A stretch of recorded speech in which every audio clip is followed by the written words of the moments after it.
Hello everyone, आज के इस लेक्चर में हम कंटिन्यू करेंगे वेब टेक्नोलॉजी। सब्जेक्ट कोड है BCS 502 का यूनिट 5 का कंप्लीट वन शॉट लेक्चर। देखो आज के इस लेक्चर में सर्वलेट पूरा कंप्लीट होगा, JSP भी पूरा कंप्लीट होगा, सारे PYQ, सारे इंपॉर्टेंट क्वेश्चन जो कुछ भी सिलेबस में दिया है वो तो कंप्लीट करूंगा ही करूंगा, और सारे इंपॉर्टेंट क्वेश्चन भी आपके तैयार हो जाएंगे इसी के साथ, और बहुत ही ईजी एक्सप्लेनेशन में हर एक चीज आपको programming example, real life example को लेकर के समझाऊंगा। सारी चीजें क्लियर होगी, मैं गारंटी दे रहा हूँ।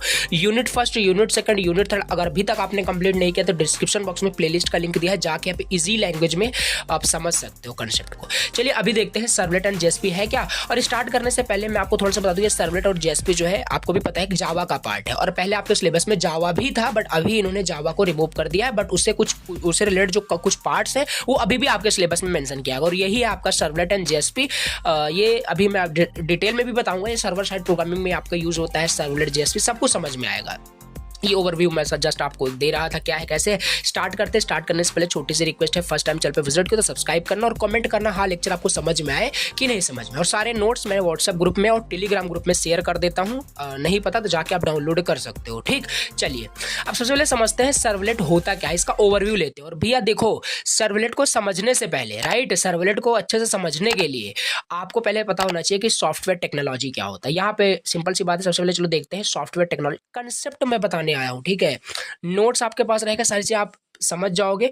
सर्वलेट होता क्या है, काम कैसे करता है। जो अभी तक आपको लगा था सर्वलेट JSP ये बहुत हवा टाइप का बना दिया गया है ना कि आपको समझ में नहीं आता, नहीं, 100% समझ में आएगा। लास्ट तक देखते रहना, सब कुछ समझ में आएगा। देखो सर्वलेट को समझने से पहले भैया पहले आपको पता होना चाहिए what is software technology. Software technology होता क्या है।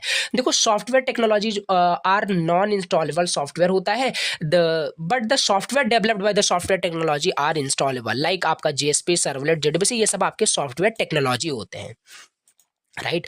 सॉफ्टवेयर टेक्नोलॉजी आपका नॉन इंस्टॉलेबल सॉफ्टवेयर होता है, हम सॉफ्टवेयर टेक्नोलॉजी को इंस्टॉल नहीं कर सकते, बट सॉफ्टवेयर टेक्नोलॉजी का यूज करके जो भी हम सॉफ्टवेयर बनाते हैं उसे हम इंस्टॉल भी कर सकते हैं, यूज भी कर सकते हैं। लाइक एग्जांपल दिया है, JSP हो गया, सर्वलेट हो गया, ये सब क्या है, ये कोई सॉफ्टवेयर नहीं है, ये सॉफ्टवेयर टेक्नोलॉजी है जिनका यूज करके हम कोई सॉफ्टवेयर बनाते हैं, और उस सॉफ्टवेयर लाइक वेब एप्लीकेशन उसको बनाते हैं और उसको हम यूज कर पाते हैं। ठीक, तो ये होता है आपका कि नॉन इंस्टॉलेबल सॉफ्टवेयर आपका ये होता है सॉफ्टवेयर टेक्नोलॉजी। आपको समझ में आया होगा, अभी तो समझ में एटलीस्ट इतना आ गया होगा कि सर्वलेट आपका क्या है, नॉन इंस्टॉलेबल सॉफ्टवेयर टेक्नोलॉजी होता है। अब भैया सर्वलेट अभी क्या होता है इन डिटेल अब वो समझते हैं। लिखा क्या है देखो, servlet are simple Java programs that run on the server. पहले ही बताया जावा का पार्ट है, यानी देखो एक थोड़ा सा मैं पहली कंसेप्ट आपको बता दूं, ये सर्वलेट और JSP जो पढ़ना है ना, ये सर्वर साइड प्रोग्रामिंग के लिए हमें पढ़ना है। मतलब कि देखो हमारा जो वेबसाइट होता है, राइट, देखो एग्जांपल ले लेते हैं जिससे कि पहले आपका कंसेप्ट पूरा क्लियर रहे, फिर अच्छे से और समझ में आए। वेबसाइट जो होता है, वेबसाइट आपका फ्रंट एंड बैक एंड से मिलकर एक कंप्लीट फुल स्टैक की मैं बात कर रहा हूँ। ठीक है, तो HTML CSS जावास्क्रिप्ट ये फ्रंट एंड के लिए होता है। बैक एंड के लिए आपके पास दो ऑप्शन होता है, या तो आप जावा, बहुत सारे ऑप्शन हो सकते हैं, या तो आप बेसिकली जावा में आप बैक एंड बनाइए, सर्वर साइड प्रोग्रामिंग करिए, या आप जावा स्क्रिप्ट में यानी मर्न स्टैक का यूज कर सकते हो। तो जावा का अगर यूज करोगे तो भैया वहां पे सर्वलेट आपको आना चाहिए, JSP आना चाहिए, JDBC आना चाहिए, हाइबरनेट, बहुत सारी चीजें होती है, राइट। अगर आप मर्न स्टैक यूज करते हो तो वहां पे Node.js, एक्सप्रेस.js, रिएक्ट, ये सब आपको आना चाहिए। अभी सिलेबस में हम क्या पढ़ रहे हैं, सर्वलेट। तो ये है क्या, बैकएंड में बनाने के लिए, बैकएंड का सर्वर बनाने के लिए हम सर्वलेट वगैरह पढ़ते हैं। तो यही हमें समझना है। तो कंप्लीट वेबसाइट आपकी तभी होती है, वैसा नहीं है HTML बना दे रहे हो और वही आप बोल रहे हो कंप्लीट वेबसाइट है, वो स्टैटिक वेबसाइट हो सकती है, वो कंप्लीट वेबसाइट नहीं होगी। इंटरेक्टिव वेबसाइट बनाने के लिए आपको बैकएंड बनाना पड़ता है, राइट। तो यहाँ पे वही हमें पढ़ना है, क्या है, सर्वलेट पढ़ना है। तो सर्वलेट क्या है, सिंपल जावा प्रोग्राम है that run on a server. Server side ये आपका सर्वलेट जो जावा प्रोग्राम ही होता है, सर्वलेट कोई सॉफ्टवेयर नहीं होता, पहले हमने बता दिया। जस्ट एक टेक्नोलॉजी होता है जिनका यूज करके हम जावा प्रोग्राम लिखते हैं। जावा प्रोग्राम मतलब कि बैकएंड में हम प्रोग्राम लिखते हैं, सर्वर साइड प्रोग्रामिंग करते हैं, ये होता है आपका servlet. Servlet are most commonly used with HTTP, hence it is called HTTP servlet. देखो सर्वलेट जो होता है ये आपका HTTP आपका प्रोटोकॉल होता है, आपको पहले ही बताया था, इसके साथ काम करता है, यानी कि इसके साथ काम करता है, रिक्वेस्ट रिस्पॉन्स पे आपका काम करता है, और इसी वजह से हम इसे HTTP सर्वलेट बोलते हैं। अभी आर्किटेक्चर जब समझेंगे तो और क्लियर हो जाएगा। सर्वलेट जो ये आपका क्या है, टेक्नोलॉजी है, सिंपल सी बात है, नॉन इंस्टॉलेबल टेक्नोलॉजी आप बोल सकते हो। यूज होता है क्रिएट करने के लिए वेब एप्लीकेशन को। ठीक है, सर्वर साइड हम यहाँ पे कोडिंग करते हैं, जैसे कि हम डायनेमिक वेब पेज को जनरेट कर पाते हैं। अभी आगे हम और अच्छे से एग्जांपल देंगे, अच्छे समझ में आएगा। तो आई होप समझ में आ रहा होगा। सर्वलेट टेक्नोलॉजी आपका रोबस्ट है, स्केलेबल है because of the Java language. Simple सी बात है, जावा में प्रोग्रामिंग की गई है, जावा का एक पार्ट है, मैं पहले ही बताया। तो जावा का पार्ट है, जावा हमारा इतना एडवांस है, जावा के फीचर्स आपको पता थे, याद है आपको, मल्टी थ्रेडिंग, बहुत सारे जावा में अच्छे अच्छे फीचर्स थे, तो वो सारे फीचर्स इसमें भी आए होंगे, सिंपल सी बात है। तो ये भी आपका सर्वर टेक्नोलॉजी आपका रोबस्ट स्केलेबल होता है because of the Java language, simple as that. और यहाँ पे ये है, जैसे जावा में हम अभी बैकएंड की बात कर रहे हैं तो हम सर्वलेट में यानी कि सर्वर साइड प्रोग्रामिंग कर सकते हैं, लेकिन सर्वलेट के पहले क्या था, आपका एक सीजीआई आपका स्क्रिप्टिंग लैंग्वेज था, जिसमें कि हम क्या करते थे, सर्वर साइड प्रोग्रामिंग करते थे। CGI means common gateway interface, but ये ओल्ड आपका ओल्ड जमाने में आपका ये था, बट सीजीआई अब यूज़ नहीं होता, आपका सर्वलेट यूज़ होता है। लेकिन करंट टाइम की अगर मैं अभी भी बात करूँ तो अभी भी आपका सर्वलेट वर्वलेट कुछ नहीं यूज़ होता, ठीक है। आपका अभी आ गया क्या, फ्रेमवर्क भैया आ गया है, फ्रेमवर्क आपके लिए सारे काम करता है, जो कि आप जानते हो स्प्रिंग बूट, ठीक है। स्प्रिंग बूट फ्रेमवर्क जो होता है वो आपका होता है, सारे सर्वलेट ये जो भी होता है सब कुछ वो खुद करता है। आपको पता होगा, उतना इन डेप्थ नहीं जाना है, हम खाली हमारे सर्वलेट का कंसेप्ट देख रहे हैं। तो यही है सर्वलेट, आपका ये जावा प्रोग्राम होता है जो सर्वर साइड प्रोग्रामिंग के लिए हम इसे सर्वलेट यूज़ करते हैं, उसमें कोडिंग करते हैं, बैकएंड का सर्वर बनाते हैं। और बिफोर सर्वलेट के पहले क्या था, सीजीआई, ये सब आप अगर आता है एग्जाम में तो ये सब थ्योरेटिकल आप बना सकते हो, राइट। ये हो गया। चलिए अब यहाँ पे बात करें सर्वलेट में, जो हम बात कर रहे हैं कि सर्वलेट में हम जावा प्रोग्रामिंग करेंगे, नहीं सर्वर साइड प्रोग्रामिंग करेंगे कैसे, जावा में प्रोग्रामिंग कैसे करते थे, क्लास इंटरफेस कुछ बनाते थे तभी ना वहाँ पे प्रोग्रामिंग करते थे। तो यहाँ पे भी आपको बहुत सारे सर्वलेट के अंदर इंटरफेसेस क्लासेस मिल जाते हैं, जिनका यूज करके आप सर्वर साइड प्रोग्रामिंग करते हैं। जेनरिक सर्वलेट हो गया, एचटीटीपी सर्वलेट हो गया, सर्वलेट रिक्वेस्ट हो गया, इनका प्रोग्रामिंग एग्जांपल भी दिखाऊंगा, ठीक है। तो सर्वलेट रिस्पॉन्स हो गया, ये सब आपके क्या होते हैं, इंटरफेसेस क्लासेस होते हैं। और ये इंटरफेसेस क्लासेस कहाँ पे होते हैं, सिंपल सी बात है, इंटरफेस क्लासेस को अगर आपको यूज करना है तो उसको इंपोर्ट करना पड़ेगा, किसी ना किसी पैकेज में वो होते हैं। जावा अगर आपको आता है तो आपको पता होगा, तो जावा एक्स डॉट सर्वलेट, जावा x dot servlet dot HTTP, ये पैकेज होते हैं, इन्हीं में से हम क्या करते हैं, सारे क्लास सारे इंटरफेसेस को इंपोर्ट करते हैं, तो हम उसको यूज कर पाते हैं, बैकएंड में सर्वर साइड प्रोग्रामिंग कर पाते हैं। चलिए, आपको एटलीस्ट जावा का ओवरव्यू क्लियर हुआ होगा कि सर्वलेट के पहले क्या था, सीजीआई, और ये सर्वलेट का मतलब क्या है, चलिए समझ में आया होगा। अब चलो और अच्छे समझते हैं भैया सर्वलेट एक्चुअली और क्या है, सर्वलेट का मतलब और समझते हैं। मोस्ट इंपॉर्टेंट है, इस वजह से मैं आपको बहुत डिटेल से बता रहा हूँ, ठीक। सर्वलेट क्या है, सिंपल सर्वलेट आपका एक जावा प्रोग्राम है जो रन करता है on the server side, handle करता है request from the client such as a web browser, ये सब दिया हुआ है। देखो एक एग्जांपल और ले लेते हैं, जैसे सर्वलेट का जो कंसेप्ट है और ज़्यादा आपका क्लियर हो जाए, क्योंकि इतना बड़ा, इतना मतलब कॉम्प्लेक्स टॉपिक नहीं है जितना ये बता दिया गया है, राइट। ये है आपका भैया वेबसाइट आपका कंप्लीट वेबसाइट में बात कर रहा हूँ। Complete website, full stack website आपका क्या होता है, front end plus back and. Front end तो आप बना लेते हो, यानी HTML CSS जावास्क्रिप्ट से आपका फ्रंट एंड रेडी हो जाता है। लेकिन अगर आप इतना ही खाली करते हो तो आपका जो वेबसाइट है, वेब पेज है, वो स्टैटिक होता है, आपको भी पता है स्टैटिक होता है, यानी उसे यूज़र इंटरेक्ट नहीं कर पाएगा, ठीक है। यूज़र इंटरेक्ट नहीं कर पाएगा तो कैसे फिर इंटरेक्टिव बनाने के लिए, यानी डायनेमिक वेब पेज क्रिएट करने के लिए फिर आप यहाँ पे बैकएंड भी यूज़ करते हो। और बैकएंड आप दो तरीके से क्रिएट कर सकते हो, बहुत सारे होते हैं, पाइथन भी बहुत आपको वहाँ पे बहुत सारे फ्रेमवर्क, जैंगो वगैरह बहुत होते हैं, हम यहाँ पे भी जावा के कंटेक्स्ट में समझ रहे हैं। तो बैकएंड यहाँ पे हम बना रहे हैं किसका यूज़ करके, सर्वलेट का यूज़ करके भैया। अब सर्वलेट क्या होता है, देखो वही फिर से आ रहा है, यहाँ पे आपका एक सबमिट का बटन है, यहाँ पे एक सबमिट का बटन है आपके वेबसाइट पे। अब इस सबमिट के बटन पे क्लिक करते हो तो ये सारे जो फॉर्म है, यहाँ पे फॉर्म होगा, आपका सारा डिटेल होगा, सबमिट पे क्लिक करोगे तो ये फॉर्म जाके डेटाबेस में स्टोर हो जाना चाहिए, ठीक है, ऐसा कुछ है। तो भैया यहाँ पे सर्वलेट का कंसेप्ट ये है, जैसे इस बटन पे यूजर ने, क्लाइंट ने क्लिक किया, ये क्या होता है, ये जो रिक्वेस्ट है ना, जो आपने रिक्वेस्ट किया सबमिट का, ये रिक्वेस्ट जाता है सर्वर के पास। सर्वर कहाँ पे लिखा है, सर्वलेट में, सर्वलेट के पास जाएगा, सर्वलेट इसे क्या करेगा, लिसन करेगा, रिक्वेस्ट को लिसन करेगा, रिस्पांस देगा कि भैया आपका सबमिट हो गया है। वो सब कोडिंग वहाँ पे बैकएंड में की जाती है, अभी आगे एग्जांपल भी देखेंगे, ओके। तो ये देखो सर्वलेट किस तरीके से काम कर रहा है। इस तरीके से क्या हुआ, हमारा फॉर्म सबमिट हो जाएगा, हमारा वेब पेज, वेबसाइट क्या है, डायनेमिक बन चुका है, ठीक है, डायनेमिक वेब एप्लीकेशन यहाँ पे हमारा बन चुका है। तो यहाँ पे वही लिखा हुआ है कि सर्वलेट यूज होता है डायनेमिक वेब एप्लीकेशन बनाने के लिए, सब आप रीड करना। देखो जैसे एग्जाम्पल दिया है, अगर आप जैसे कोई ब्राउजर ओपन करते हो, वहाँ पे कोई URL आपने टाइप किया और एंटर कर दिया, तो सर्वर के पास वो रिक्वेस्ट जाती है, सिंपल सी बात है, वो रिक्वेस्ट जाएगी तो सर्वलेट उसका रिस्पांस आपको सेंड करता है, तो वो रिस्पांस आपके पास आता है, वेबसाइट को देख पाते हो। ये सिंपल इस तरीके से काम करता है। लाइफ साइकिल भी देखेंगे और क्लियर होगा। तो फीचर्स इसके बारे में देख लेते हैं, सर्वलेट के क्या क्या फीचर्स होते हैं। फीचर्स यही होता है कि ये सर्वर साइड आपका रन करता है, पहली चीज़। दूसरा ये हैंडल करता है रिक्वेस्ट रिस्पॉन्स को, ये हैंडल करता है, राइट। और ये आपका जावा बेस्ड होता है, जावा बेस्ड है तो और सारे फीचर्स में आ जाएंगे, स्केलेबल, रोबस्ट, पोर्टेबल, पता नहीं क्या क्या फीचर्स आपके आ जाएंगे, जावा के सारे फीचर्स आ जाएंगे, सिंपल सी बात है। वेब एप्लीकेशन में आपका ये यूज़ होता है, राइट, क्रिएट करने के लिए, डायनेमिक कंटेंट को क्रिएट करने के लिए। अब आओ यहाँ पे हम अच्छे समझते हैं सर्वलेट आर्किटेक्चर को समझते हैं। क्या समझते हैं, सर्वलेट आर्किटेक्चर को बहुत इन डिटेल अच्छे से समझते हैं, वर्किंग इसको पूरी, ठीक है। देखो ये डायग्राम दिखा है, डायग्राम की हेल्प से सारा कुछ समझाऊंगा और ये आपके पास थ्योरी रहेगी, आप पढ़ना इसे, ठीक। देखो ये है आपका आर्किटेक्चर सर्वलेट का। यहाँ पे क्या है, सिंपल ये आपका वेब ब्राउजर है, यानी ये आपका एक क्लाइंट है, यूजर है जो वेब ब्राउजर को यूज करता है।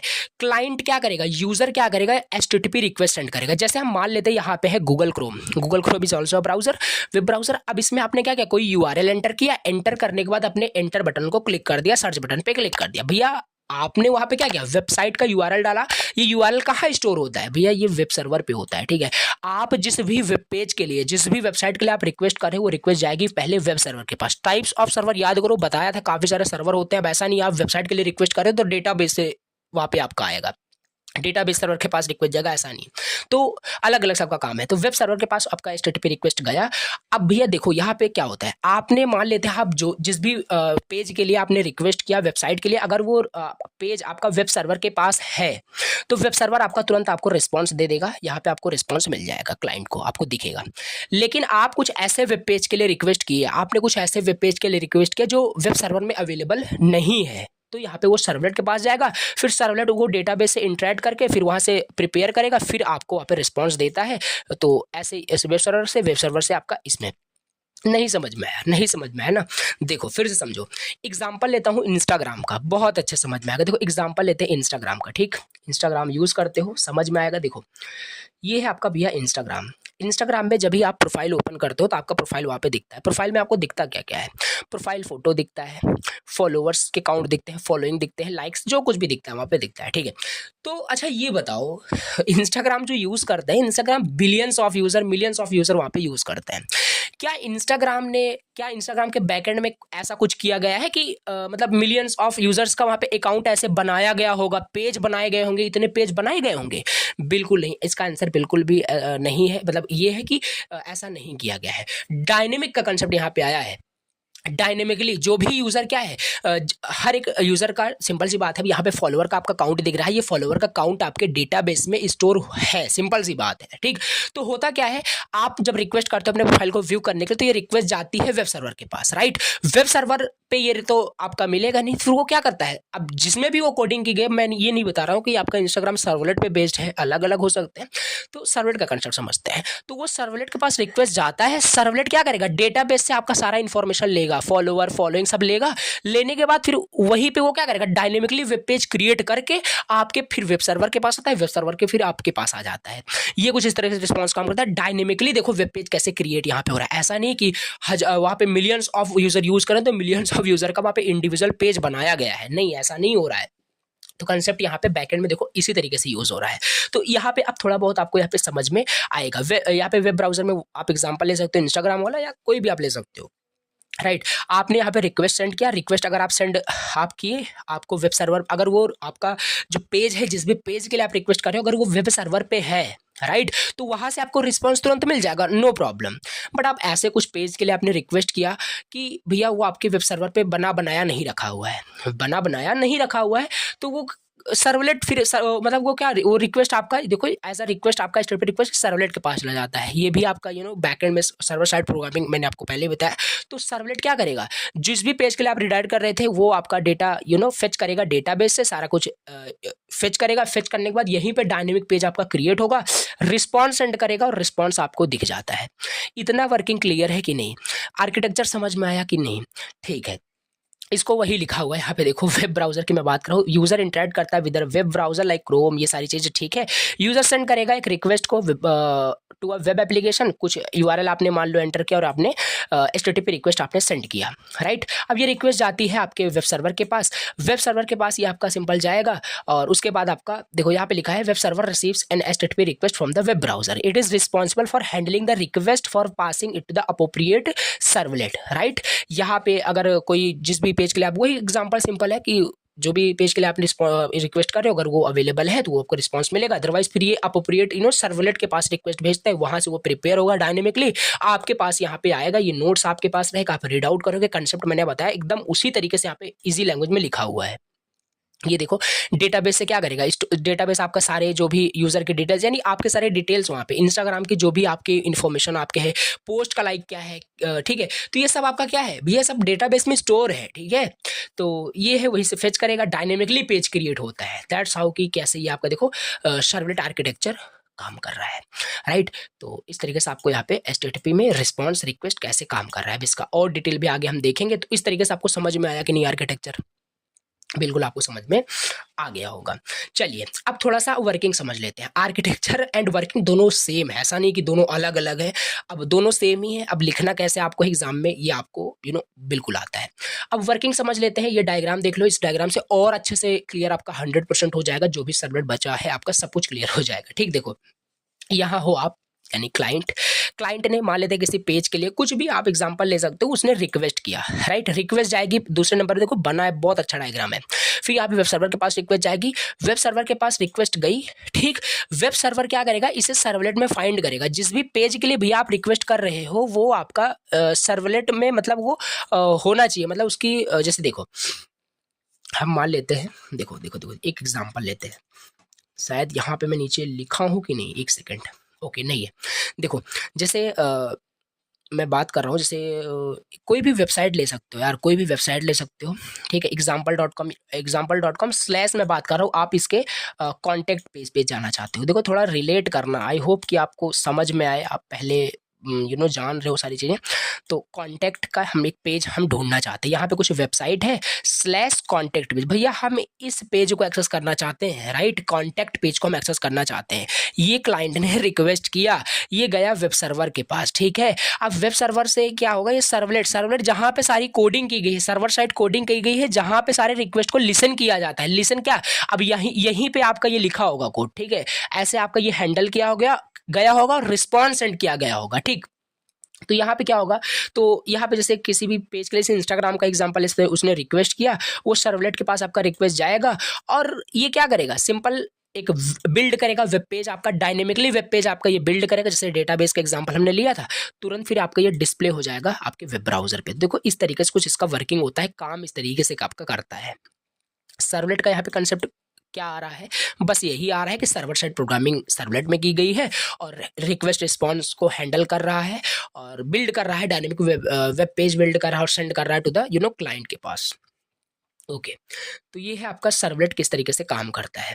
यहाँ पे और अच्छे से लिखा हुआ है। पहला, क्लाइंट सेंड करता है रिक्वेस्ट को, यूजर मान लो क्लिक किया अ लिंक और सबमिट अ फॉर्म, वही फॉर्म वाला भी एग्जांपल ले सकते हो। Send this request to the server, server पास करेगा इस रिक्वेस्ट को सर्वलेट के पास, सर्वलेट चेक करेगा if there is a servlet map है उस हैंडल करने के लिए उस रिक्वेस्ट को, वही कॉन्टेक्ट वाला एग्जाम्पल ले सकते हो। सर्वलेट प्रोसेस कर देगा इस रिक्वेस्ट को, डेटाबेस को एक्सेस करेगा, कैलकुलेशन परफॉर्म करेगा, उसी में कुछ अपडेट कर देगा जो कुछ भी आपको करना है।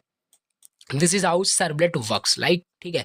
तो बहुत इजी है, आप इसे पढ़ोगे तो और अच्छे से आपको समझ में आएगा। और हाँ, ये जो मैं बोल रहा हूँ सर्वलेट फिर यहाँ पे वेब पेज तैयार करके रिस्पॉन्स सेंड करेगा ना, ये रिस्पॉन्स आपको शायद मैं पहले भी बताया था कि नहीं बताया, आपका एक्सएमएल और जेसन में आपका आपका आउटपुट आता है, मतलब रिस्पॉन्स आपको या तो एक्सएमएल में आएगा या तो जेसन में आएगा, फिर उसे हम हमारा ब्राउजर एक्सट्रैक्ट करता है। तो ये देखो ये वही लिखा हुआ है सिंपल, राइट। तो ये किस तरीके से आपका सर्वलेट काम करता है ये हमने देख लिया। अब भैया हमारा अगला टॉपिक है लाइफ साइकिल, ठीक है। बहुत इंपॉर्टेंट टॉपिक आपका ये पूरा चल रहा है, इसका लाइफ साइकिल हो गया, आर्किटेक्चर हो गया, वर्किंग हो गया, बहुत इंपॉर्टेंट है, बहुत ज़्यादा इस यूनिट से। तो लाइफ साइकिल क्या होता है, सर्वलेट का लाइफ साइकिल क्या होता है ये समझ लेते हैं। देखो ये डायग्राम से क्लियर हो जाएगा, ये है आपका वेब ब्राउजर, राइट। यानी क्लाइंट इसे इंटरेक्ट करेगा, ठीक है। क्लाइंट भैया रिक्वेस्ट करता है, क्लाइंट जैसे ही किसी चीज़ के लिए रिक्वेस्ट करता है ना, तो सर्वलेट के पास रिक्वेस्ट जाती है और जो हम बोल रहे हैं सर्वलेट के पास रिक्वेस्ट जाएगी, सर्वलेट उसे रिस्पॉन्स देगा। ऐसे तो होता ही है, वाकई में ऐसे होता है, बट सर्वलेट में भी कुछ हमारे पास वहाँ पे स्टेप्स फॉलो किए जाते हैं, ठीक है। ऐसे तो हम बोल दे रहे हैं कि ऐसे हो जाएगा, बट सर्वलेट में भी ऐसा कुछ आपका वहाँ पे, आपने बहुत सारे वहाँ पे सर्वलेट में आपने क्या किया होगा, प्रोग्रामिंग किया होगा, तो वहाँ पे हम काफ़ी सारे भी हम देखने वाले हैं, वहाँ पे काफ़ी सारे आपके मेथड्स होते हैं, काफ़ी सारे मेथड्स वहाँ पे इनिशियलाइज होते हैं, वहाँ पे कॉल होते हैं, तब जाके आपका वहाँ पे एक एज अ रिस्पॉन्स वहाँ पे जाता है क्लाइंट को, वेब ब्राउज़र को। ये इस तरीके से, ठीक। देखो अब इनिट मेथड क्या है, सर्विस मेथड क्या है, डिस्ट्रॉय मेथड क्या है, सर्वलेट के अंदर ही होता है, क्योंकि सर्वलेट हम सर्वर साइड प्रोग्रामिंग करते हैं, राइट। तो उसमें हम इन्हीं सब मेथड को हम इनिशियलाइज करेंगे। सर्विस मेथड हमारा सर्विस देता है, ठीक है, और डिस्ट्रॉय से हमको मतलब अगर हमें यूज नहीं करना तो हम डिस्ट्रॉय कर सकते हैं। इन डिटेल अब समझेंगे। 3 मेन स्टेजेस हमारे सर्वलेट के होते हैं। Now let discuss in detail. Okay पहला स्टेप हमारे पास है इनिशियलाइजेशन। सर्वलेट हमारा पहले क्रिएट होता है और इनिशियलाइज किया जाता है। खाली एक बार ये होता है, ध्यान देना। इनिशियलाइजेशन जो होता है, इनिट जो मेथड होता है, ये खाली एक बार आपका कॉल होता है। The servlet is created and initialized with init method called once, right. ये हो गया। फिर दूसरा हमारे पास रिक्वेस्ट हैंडलिंग। और ये जो हम बोल रहे थे ना कि किसी पेज के लिए आप रिक्वेस्ट करोगे, ये रिक्वेस्ट आपका क्या होता है, ये रिक्वेस्ट आपका इस सर्विस मेथड आपका ये लिसन करता है और यही आपको रिस्पॉन्स सेंड करता है, राइट। तो ये हो गया सर्वलेट पूरा, मतलब जो सर्वलेट किस तरीके से काम करता है, पूरा सर्वलेट का जो वर्किंग है ना, इसी 3 मेथड पे काम है। पहला सर्वलेट इनिशियलाइज हो जाता है, फिर सर्विस मेथड कॉल होता है, फिर डिस्ट्रॉय मेथड कॉल होता है। और इन डेप्थ अगर जाना है तो यहाँ पे देखो वही लिखा है, रिक्वेस्ट हैंडलिंग कहाँ होती है, फॉर एवरी क्लाइंट रिक्वेस्ट, हर एक रिक्वेस्ट के लिए आपका सर्विस मेथड कॉल होता है। अभी यूजर कॉन्टैक्ट पेज को एक्सेस करना चाहता है, बाद में नोट्स पेज को एक्सेस करना चाहता है, अलग अलग पेज जितने भी पेज को वो एक्सेस करना चाहता है, मतलब जितने भी रिक्वेस्ट वो करता है, हर एक रिक्वेस्ट के लिए एक सर्विस मेथड कॉल होता है। और उन्हीं सर्विस मेथड के अंदर ही भैया सारे क्या लिखे होते हैं, सारे रिक्वेस्ट को जो लिसन करने का जो मेथड होता है वो सब आपका सर्विस मेथड के अंदर ही होता है। एक बार आपका सर्विस मेथड आपका हर एक क्लाइंट रिक्वेस्ट के लिए आपका सर्विस मेथड कॉल होता है। इनिशियलाइजेशन एक बार होता है और सर्विस मेथड हर एक रिक्वेस्ट के लिए कॉल होता है। ये डिसाइड करता है कि भैया गेट रिक्वेस्ट देना है कि पोस्ट रिक्वेस्ट देना है, कि क्या कौन सा HTTP आपका वहाँ पे रिक्वेस्ट वहाँ पे जाएगा। अब जैसे फॉर्म आपने बनाया है, फॉर्म जब आप सबमिट करोगे तो वो कौन सी रिक्वेस्ट आप करते हो भैया, पोस्ट रिक्वेस्ट करते हो। आप जो फॉर्म में डेटा फिल किए वो डेटा जाके डेटाबेस में स्टोर हो जाए, ठीक है। तो वहाँ पे सर्विस मेथड के अंदर एक पोस्ट आपका पोस्ट आपका रिक्वेस्ट वहाँ पे लिसन किया गया होगा। जैसे आपने सबमिट किया, आपको पोस्ट मेथड कॉल हो जाएगा सर्विस मेथड के अंदर, आपका डेटा जाके डेटाबेस में स्टोर हो जाएगा। दिस इज हाउ कि कैसे काम कर रहा है। फिर डिस्ट्रक्शन एंड डिस्ट्रॉय मेथड कब कॉल होता है, जब आपका सर्वर शट डाउन होता है, मतलब when the server shut down और the servlet is no longer needed. अब आपको सर्वलेट यूज नहीं करना है, देन आप डिस्ट्रॉय मेथड कॉल करते हो पूरे रिसोर्स को क्लीन अप करने के लिए। अब ये क्या है डिस्ट्रॉय, थोड़ा नहीं समझ में आया भैया। सिंपल सी बात है, कोई आप रिसोर्स यूज़ कर रहे हो, ठीक है, कोई आप रिसोर्स यूज़ कर रहे हो, रिसोर्स आप यूज़ कर लिए हो तो आप उसको फ्री भी कर दो कि सामने वाला कोई अदर पर्सन भी उसे यूज़ कर पाए। एग्जांपल के हेल्प से यही समझ रहे हैं। तो ये समझ में आया कि इनिशियलाइजेशन और सर्विस मेथड और डिस्ट्रॉय मेथड कैसे कॉल, मतलब कैसे ये एग्जीक्यूट हो रहा है, ठीक है। सर्वलेट जो हम बोल रहे हैं, सर्वलेट हमें रिस्पॉन्स दे रहा है, सर्वलेट हमें डायरेक्ट रिस्पॉन्स नहीं दे रहा, उसमें ये 3 मेथड इंटरनली कॉल हो रहे हैं। अभी प्रोग्रामिंग एग्जाम्पल से समझेंगे, पूरा क्लियर हो जाएगा। चलिए ये है। अब चलो थोड़ा सा समझ लेते हैं कि कैसे एक बेसिक सर्वलेट हम क्रिएट करते हैं, जो कि हेलो वर्ल्ड हमारा रिक्वेस्ट रिस्पॉन्स यहाँ पे होगा। बहुत इंपॉर्टेंट है, अगर ध्यान देना, अगर ये एग्जाम में पूछा जाए ना, तो थ्योरी तो आपको भी पता है, थ्योरी चाहे जितना लिख दो उसकी एवरेज मार्किंग हो जाती है। लेकिन आप किसी भी तरीके से अगर ट्रिक के फॉर्म में या कैसे भी करके आप एक प्रोग्राम बना देते हो, एकदम वर्किंग प्रोग्राम, तो उसमें आपको पूरे मार्क्स मिल जाएंगे, राइट। तो ये है, इसको समझ लो, बहुत ईजी वाले प्रोग्राम बनाए हुए, हेलो वर्ल्ड का प्रोग्राम यहाँ पे जो आप सी लैंग्वेज में बनाते चले आए हो, ठीक। देखो भैया, देखो हमने पहले क्या बताया था, इनका 3 का पहले मतलब समझाऊंगा। हमने क्या बताया, आपको यूज करना है सर्वलेट को आपको यूज करना है, उनके अंदर बहुत सारे आप क्या करोगे, इंटरफेसेस यूज करोगे, क्लासेस यूज करोगे। तो पहले आपको ये 2 पैकेज इंपोर्ट करना पड़ेगा, राइट। ये 2 पैकेज इंपोर्ट करना पड़ेगा, पहले ही बताया था। तो यहाँ पे ऐसे ही वही किया गया है। तो अगर ये स्टार में हटा दूं ना, तो यहाँ पे बहुत सारे मतलब 8-10 यहाँ पे आपके पैकेज इंपोर्ट करने पड़ेंगे। इस स्टार का बेनिफिट आपको पता होगा कि सारे वो आपके इंपोर्ट हो जाते हैं। तो पहले आपको ये करना पड़ेगा, java.io ऑलरेडी आता है, और सर्वलेट, फिर जावा एक्स, ये सब बताया तो आपको पहले कि इसी के अंदर हमारे सारे वो क्लासेस इंटरफेस डिफाइन है, जिसका यूज़ करके हम वहाँ पे क्या करेंगे, बैकएंड में सर्वर साइड प्रोग्रामिंग करेंगे। तो यहाँ पे समझो, फिर यहाँ पे क्या किया गया है, यहाँ पे सिंपल देखो, एक क्लास है आपका हेलो सर्वलेट नाम का एक क्लास है, जो कि एक्सटेंड क्या किया हुआ है, HTTP सर्वलेट। ये है आपका क्या, एक क्लास है, पहले ही बताया था, राइट। और ये क्लास कहाँ है भैया, इसी में है, इसी में, ठीक है, पैकेज के अंदर। तो एक नॉर्मल क्लास जैसे आप बनाते थे वो बनाए हो, और वो एक्सटेंड कर रहा है आपके इस सर्वलेट को, HTTP सर्वलेट को। और यहाँ पे क्या गया है, एक मेथड बनाया गया है, एक आपका यहाँ पे सिंपल एक मेथड बनाया गया है जो कुछ लिसन कर रहा है, जो कुछ यहाँ पे काम कर रहा है। तो पब्लिक वॉइड डू गेट यहाँ पे एक मेथड है, क्या करता है अभी देखते हैं। ये आपका डू गेट मेथड क्या होता है, डू गेट जो यहाँ पे किया गया क्या है, ये लिखा है डू गेट मेथड आपका request from the client, client से रिक्वेस्ट को लिसन करता है डू गेट मेथड, राइट।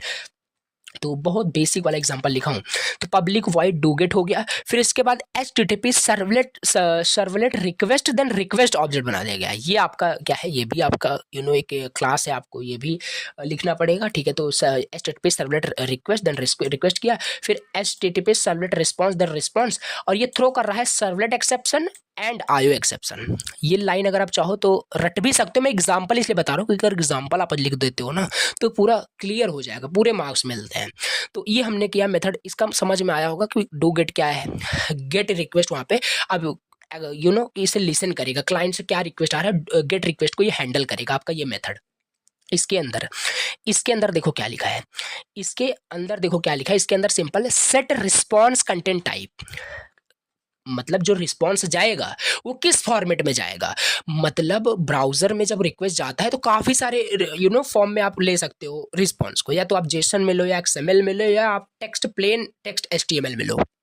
तो प्लेन टेक्स्ट HTML में आएगा तो ब्राउजर उसे इंटरप्रेट कर पाएगा, देख पाओगे। तो उसका यहाँ पे response dot set content type यहाँ पे किया गया, टेक्स्ट HTML आपका प्लेन टेक्स्ट वहाँ पे जाएगा, और रिस्पॉन्स को आपने क्या किया, यहाँ पे राइट कर दिया। प्रिंट राइटर यहाँ पे बनाया गया, इसका ऑब्जेक्ट का नाम response dot gate writer method को कॉल किया गया, और यहाँ पे प्रिंट कर लिया गया सिंपल हेलो वर्ल्ड हेडिंग में, ठीक। तो ये देखो किस तरीके से ये रिस्पॉन्स जाएगा। अगर इसमें हम बात करें डू गेट मेथड, ये जो था आपका हैंडल कर रहा है गेट रिक्वेस्ट को क्लाइंट से, और रिस्पॉन्स डॉट गेट राइटर जो ये है आपका रिस्पॉन्स डॉट गेट राइटर, ये क्या कर रहा है, use to send a response back to the browser, यही आपका ब्राउजर में रिक्वेस्ट को एज अ रिस्पॉन्स सेंड कर रहा है, राइट। तो ये कुछ आपको समझ में तो एटलीस्ट आया ही होगा, ठीक है। बहुत बेसिक एग्जांपल है, सर्वलेट के कंटेक्स्ट में बात करें बहुत बेसिक एग्जांपल है, तो इसे आप बिल्कुल देख लें, ठीक। ये हो गया आपका प्रोग्रामिंग एग्जांपल हमने देख लिया है। चलिए ये हो गया आपका सर्वलेट पूरा कंप्लीट, ठीक है। तो सर्वलेट का हमने बेसिक यहाँ पे देखा, आर्किटेक्चर जो भी है, हमने जो भी इंपॉर्टेंट था आपका सर्वलेट से रिलेटेड वो यहाँ पे पूरा कवर किया है। अब हमारे पास सिलेबस में अगला टॉपिक दिया है HTTP gate request and HTTP post request in servlet, और ये भी बहुत बड़ा टॉपिक नहीं है, अभी हम 13 पे है, बहुत डिटेल से आपको ये भी समझाऊंगा। ये देखो अभी हमें क्या पढ़ना है, तो ये सब देखो सब कंप्लीट किए हैं। अब HTTP गेट रिक्वेस्ट एंड ये पोस्ट रिक्वेस्ट इन डिटेल हम समझते हैं, राइट। ओके देखो और ये कुछ नहीं है, अभी जैसे हमने क्या किया, यहाँ पे देखो गेट रिक्वेस्ट ही किया था, इस तरीके से पोस्ट रिक्वेस्ट होता है। जैसे कि देखो आपका एक वेब पेज है, एक सेकंड, हमारे पास क्या है, एक वेबसाइट है, वेबसाइट के अंदर एक हमारा वेब पेज है, एक सेकंड कहा गया है, हाँ देखो एक हमारा वेब पेज है, वेब पेज के अंदर हम क्या कर रहे हैं, देखो यहाँ पे काम क्या हो रहा है इस वेबसाइट में।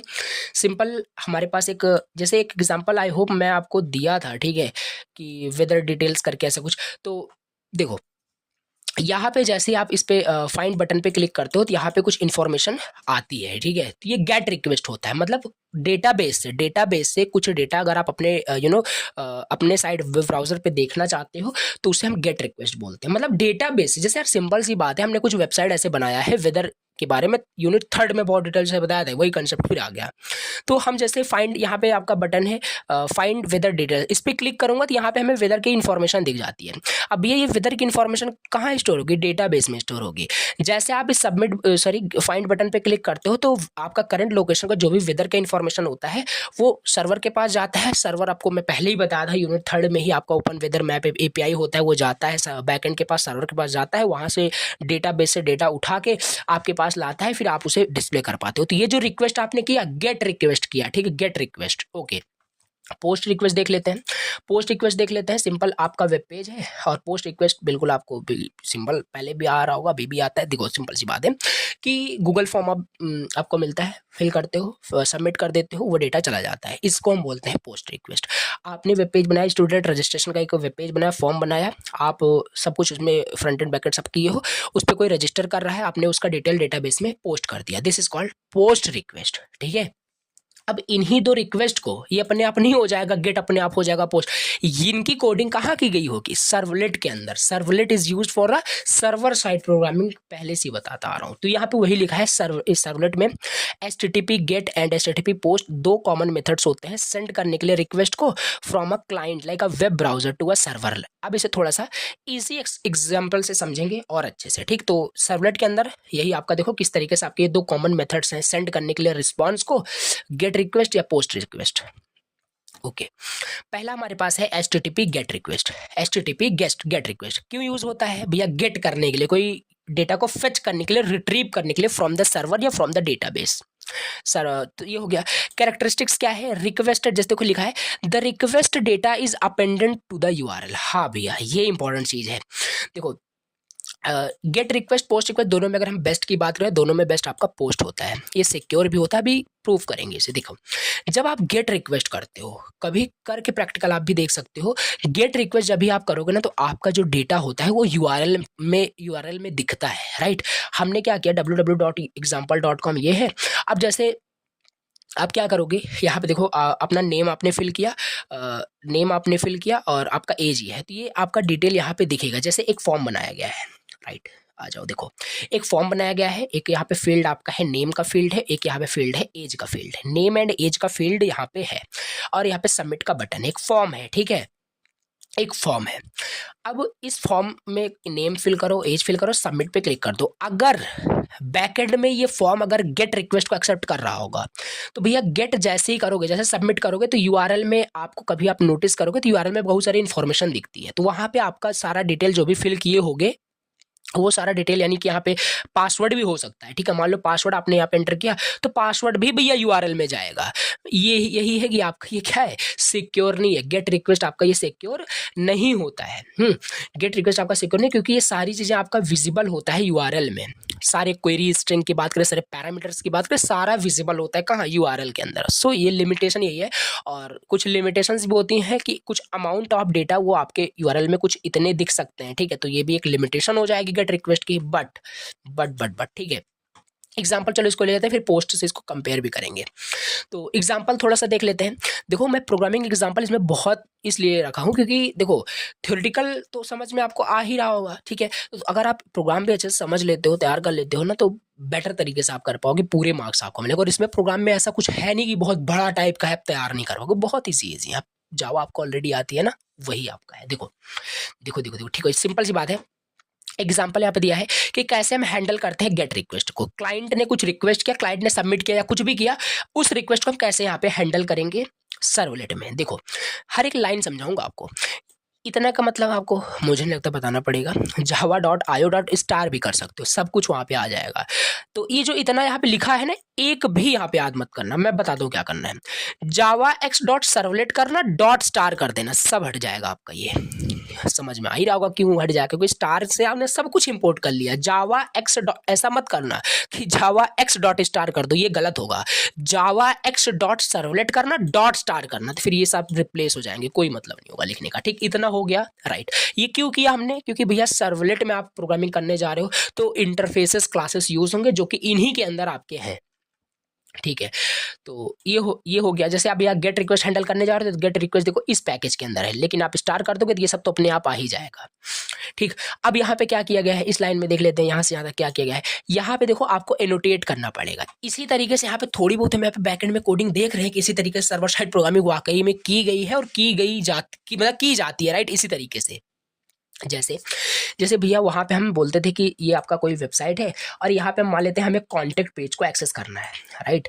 मैं चाहता तो आपको इसे एग्जैक्टली एकदम प्रैक्टिकल करके बता सकता था, बट एक वन शॉट में सब कवर करना कि नहीं सही होगा। तो ये होता है सिंपल, हमारे पास कॉन्टेक्ट, जिसे हम इस पेज को एक्सेस करना चाहते हैं। तो भैया देखो /this, राइट।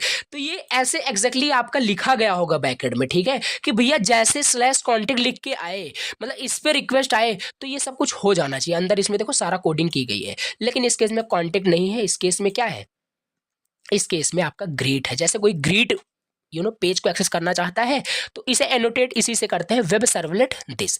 अब इस पर रिक्वेस्ट आएगी तो ये सारी चीजें हो जाएगी। अब इसे आओ समझते हैं, इसे समझते हैं। इसमें क्या है, इसमें कुछ नहीं है, क्लास हमें बनाया गया है गेट रिक्वेस्ट सर्वलेट नाम का। ये तो कोई भी क्लास का नाम दे सकते हो। जो एक्सटेंड क्या कर रहा है, एक्सटेंड आपका वही कर रहा है, पहले ही बताया था एचटीटीपी सर्वलेट को क्या कर रहा है, एक्सटेंड कर रहा है, यानी कि इनहेरिटेंस यहाँ पे हो रहा है, राइट। फिर यहाँ पे क्या किया गया है, यहाँ से आपका देखो ये आपका एक्सेस मॉडिफायर होता है, प्रोटेक्टेड आपका एक्सेस मॉडिफायर होता है। और यहाँ पे हमारा गेट रिक्वेस्ट क्या कर रहे हो, यहाँ पे गेट रिक्वेस्ट को हैंडल करो। तो डू गेट मेथड तो आपको पता ही है, अभी जस्ट बताया। फिर वहाँ पे वही सेम चीज किया गया, इसे चाहो आप याद भी कर सकते हो, फिर आप इसे सब में लिख पाओगे, ठीक है। यही सेम ही आपको एग्जांपल लिखना है, बस थोड़े बहुत चेंजेस करने हैं। HTTP servlet request request, HTTP servlet response response, और थ्रो करेगा आपका 2 exception, servlet exception, IO exception. अब भैया इसके बाद क्या है, चलो इस मेथड के अंदर देखो इतने काम हो रहे हैं। देखो इसमें क्या हो रहा है, पैरामीटर्स को आप रिक्वेस्ट करो फ्रॉम द रिक्वेस्ट। अच्छा भैया देखो देखो बहुत अच्छे से मैं आपको समझाना चाहता हूँ। ये था आपका फॉर्म, राइट। चलिए ये है भैया फॉर्म, ये है आपका सबमिट बटन, ये है फॉर्म, ये है सबमिट बटन। यहाँ पे नेम एंटर किया, एज एंटर किया, राइट। सबमिट बटन पे क्लिक कर दिया, ये थी गेट रिक्वेस्ट। हम गेट रिक्वेस्ट अभी समझ रहे हैं। जैसे ही सबमिट करोगे सबमिट बटन पे गेट रिक्वेस्ट जाएगी। कहने का क्या मतलब है, जो भी ये पैरामीटर है, जो भी आपकी जो भी डिटेल्स आपने फिल किया, ये यूआरएल में जाएगी। यूआरएल में जाएगी ना, तो वहां पे हम उसे बोलते हैं क्या है, उसे हम पैरामीटर बोलते हैं, राइट। तो यूआरएल में ये देखो जो एग्जांपल मैंने बताया था ना, यूआरएल में कुछ इस तरीके से जाएगी। अब भैया इसे हम एक्सेस करना चाहते हैं। देखो यार सिंपल सी बात है, गेट रिक्वेस्ट आपने किया, अब सिंपल सी बात है, इस फॉर्म में जो भी डेटा है, इस डेटा को कहाँ स्टोर करोगे, डेटाबेस में, ठीक है। तो इसे किसी तरीके से कोई ना कोई मेथड तरीका आप यूज करोगे, किसी सर्वर में पहले इसे निकालो, यूआरएल से इसे निकाल लो, एक्सट्रैक्ट कर लो, ठीक है। तो इसे कैसे करोगे, with the help of the get parameter method हमारे पास होता है जावा के अंदर, राइट। देखो बनाया गया, और ये पैरामीटर किस टाइप का, स्ट्रिंग टाइप का है। तो यहाँ पे सिंपल क्या किया गया भैया कि सिंपल हमारे पास नेम देखो यहाँ से निकाल लिया गया, गेट पैरामीटर से नेम, यूआरएल में नेम आ रहा होगा, यहाँ पे आ रहा है, देखो सिंपल सी बात है यार। देखो यहाँ पे तो उसे एक्सट्रैक्ट कर लिया गया, नेम में स्टोर कर लिया गया। अब इस नेम को हम कहीं पे भी यूज कर लें, राइट। समझ में आया होगा। ये हमारा यहाँ से रिट्रीव किया गया, और यहाँ से देखो रिस्पॉन्स बैक किया गया टू द क्लाइंट, राइट। ये इस तरीके से सेट कंटेंट टाइप किया गया, टेक्स्ट एचटीएमएल यानी प्लेन टेक्स्ट उसे सेंड किया जाएगा। यहाँ पे आप जेसन भी कर सकते थे, एक्सएमएल भी कर सकते थे, और गेट राइटर फिर हमने यूज किया। गेट राइटर मतलब कि यहाँ पे प्रिंट करना चाहते हैं कुछ, हम वहाँ पे शो करना चाहते हैं, रिस्पॉन्स देना चाहते हैं। हेलो प्लस नेम, जो भी नेम आया होगा वो चीज। यहाँ पे हमने अभी जस्ट ग्रीट मैसेज हमने प्रिंट कराया है, हम यहीं पे डेटाबेस का भी लॉजिक लिख देते हैं। इससे हमारा ये जो डेटा आया है नेम, ये भैया डेटाबेस में स्टोर हो जाता है। ये बहुत बेसिक हमने यहाँ पे समझा कि कैसे हैंडल करते हैं गेट रिक्वेस्ट को। और हाँ, थ्योरी वोरी नहीं लिखना है अगर ये एग्जाम में आता है, ठीक है, क्योंकि हैंडल करना है गेट रिक्वेस्ट को, प्रैक्टिकल ही आपसे पूछेगा, और प्रैक्टिकल ही आपको करके वहाँ पे प्रोग्रामिंग ही बताना। और यहाँ पे एकदम बेसिक प्रोग्रामिंग में बताया हूँ, जो एकदम बहुत अंडरस्टैंडिंग जो है आपके लिए, राइट। अब देखो एक्सप्लेनेशन की बात करें थोड़ा सा और उसे एलिब्रेट कर लेते हैं। उसमें डू गेट मेथड यूज हुआ है, पहले ही बताया, ये हैंडल कर रहा है, गेट रिक्वेस्ट को हैंडल कर रहा है। गेट पैरामीटर क्या करता है, ये तो पहले ही बताया, उसे उसको पैरामीटर को निकाल लेगा। इसे प्लीज रीड करना, राइट, इसे प्लीज रीड करना, तो समझ में आपको आएगा। देखो अब हम चलो दूसरा समझ लेते हैं भैया, पोस्ट रिक्वेस्ट क्या होता है। गेट रिक्वेस्ट समझ में आया, पोस्ट रिक्वेस्ट भी समझ में आएगा। ये यूज होता है डेटा मतलब सर्वर के पास डेटा को सेंड करने, मतलब कि देखो सिंपल वही बात है, जैसे कि हम कर तो सेम चीज सकते हैं। देखो हमारे पास जो होता है ना, तरह तरह के जो मेथड यहाँ पे दिए हैं, हम एक मेथड से सारे काम कर सकते हैं। गेट मेथड से भैया हम गेट तो कर ही सकते हैं डेटाबेस से, डेटाबेस में पोस्ट भी कर सकते हैं, राइट। ये सारे हमारे पास मेथड होते हैं, तरीके होते हैं, लेकिन हर एक अलग अलग मेथड दिया है तो इनका यूज भी होता होगा, ठीक। हम जनरली यूज करते हैं गेट को डेटाबेस से कुछ गेट करने के लिए, रिट्रीव करने के लिए, डिस्प्ले करने के लिए, खुद देखने के लिए, राइट। पोस्ट मेथड हम जनरली यूज करते हैं पोस्ट करने के लिए डेटाबेस में। अब जैसे भैया आप देखो, आप नोटिस करते होंगे, ये रहा आपका इंस्टाग्राम अकाउंट, यहाँ पे आप क्रिएट करते हो अकाउंट, यूजर नेम डाला, आपने पासवर्ड डाला, न्यू पासवर्ड क्रिएट किया, सबमिट पे क्लिक किया। कभी भी बात कर रहा हूँ, ये जो डिटेल आपने डाला यूआरएल में कभी भी आपको ये डिटेल नहीं दिखता होगा, राइट, क्योंकि ये सारे डिटेल आपके सेंसिटिव इन्फॉर्मेशन होते हैं। सेंसिटिव इन्फॉर्मेशन यूआरएल में डायरेक्टली दिख जा रहा है, ये कोई अच्छी चीज नहीं है। तो यहाँ पे क्या किया गया है, पोस्ट रिक्वेस्ट यहाँ पे जाती है, और ये आपका डेटाबेस में स्टोर हो जाता है, फर्दर फिर आप लॉग इन कर पाते हो। Are you getting my point or not? Simple है कि हम पोस्ट रिक्वेस्ट क्या करते हैं, हम अपने डेटा को डेटाबेस में स्टोर करने के लिए पोस्ट रिक्वेस्ट डालते हैं। तो data is sent to in the body of the request, ये दिया है, ये सिंपल। और देखो फिर इसके बाद इट इज़ मोर सिक्योर, ये सिक्योर होता है क्योंकि हमने पहले बताया कि यूआरएल में नहीं दिखता, ये लार्ज अमाउंट ऑफ डेटा को ये सेंड कर सकता है एक बार में। तो एग्जांपल अगर इसका देख ले, पोस्ट रिक्वेस्ट कैसे सर्वलेट में हम हैंडल करेंगे, इसका भी प्रोग्रामिंग एग्जांपल देखेंगे, क्लियर हो जाएगा। देखो एक्सप्लेनेशन यहाँ पे वो दिया हुआ है, इसको देखना, पहले इसका प्रोग्रामिंग एग्जांपल देखते हैं। ये रहा प्रोग्रामिंग एग्जांपल, सेम लाइन यहाँ पे वही है, पैकेज हम क्यों इंपोर्ट किया पहले ही बताया, सब लिखने की, सब रटने की जरूरत नहीं है, जावा एक्स डॉट सर्वलेट करना, डॉट स्टार कर देना, अपने आप ये आ जाएगा, राइट। चलिए फिर ये क्यों किया हमने, ये एनोटेशन हमने क्यों यूज़ किया भैया, ये क्या है कि सिंपल ये आपका क्या आप एक्सेस करना चाहते हो, जैसे इसका, हाँ ये तो देखो बहुत अच्छे समझ में आया क्योंकि यहाँ पे HTML भी हमने एग्जांपल दे दिया। देखो आ जाओ पहले इसे समझते हैं, HTML समझते पहले। यहाँ पे HTML का फॉर्म सिंपल जो बनाया गया है, एक फॉर्म जो एग्जांपल अभी हम ले रहे थे, वहाँ पे सिंपल अपना ईमेल आईडी, पासवर्ड, नेम, जो कुछ भी है, यहाँ पे बेसिक 2 फील्ड्स लिए गए हैं, नेम और ईमेल। नेम और ईमेल आप फिल करो, फिल करने के बाद जैसे ही सबमिट बटन पे आप क्लिक करोगे, सबमिट करने के बाद आपकी रिक्वेस्ट जाएगी इसके पास, कहाँ गई, सबमिट फॉर्म, इसके पास रिक्वेस्ट जाएगी और इसका जो लॉजिक है इस पे रिडायरेक्ट हो जाएगा।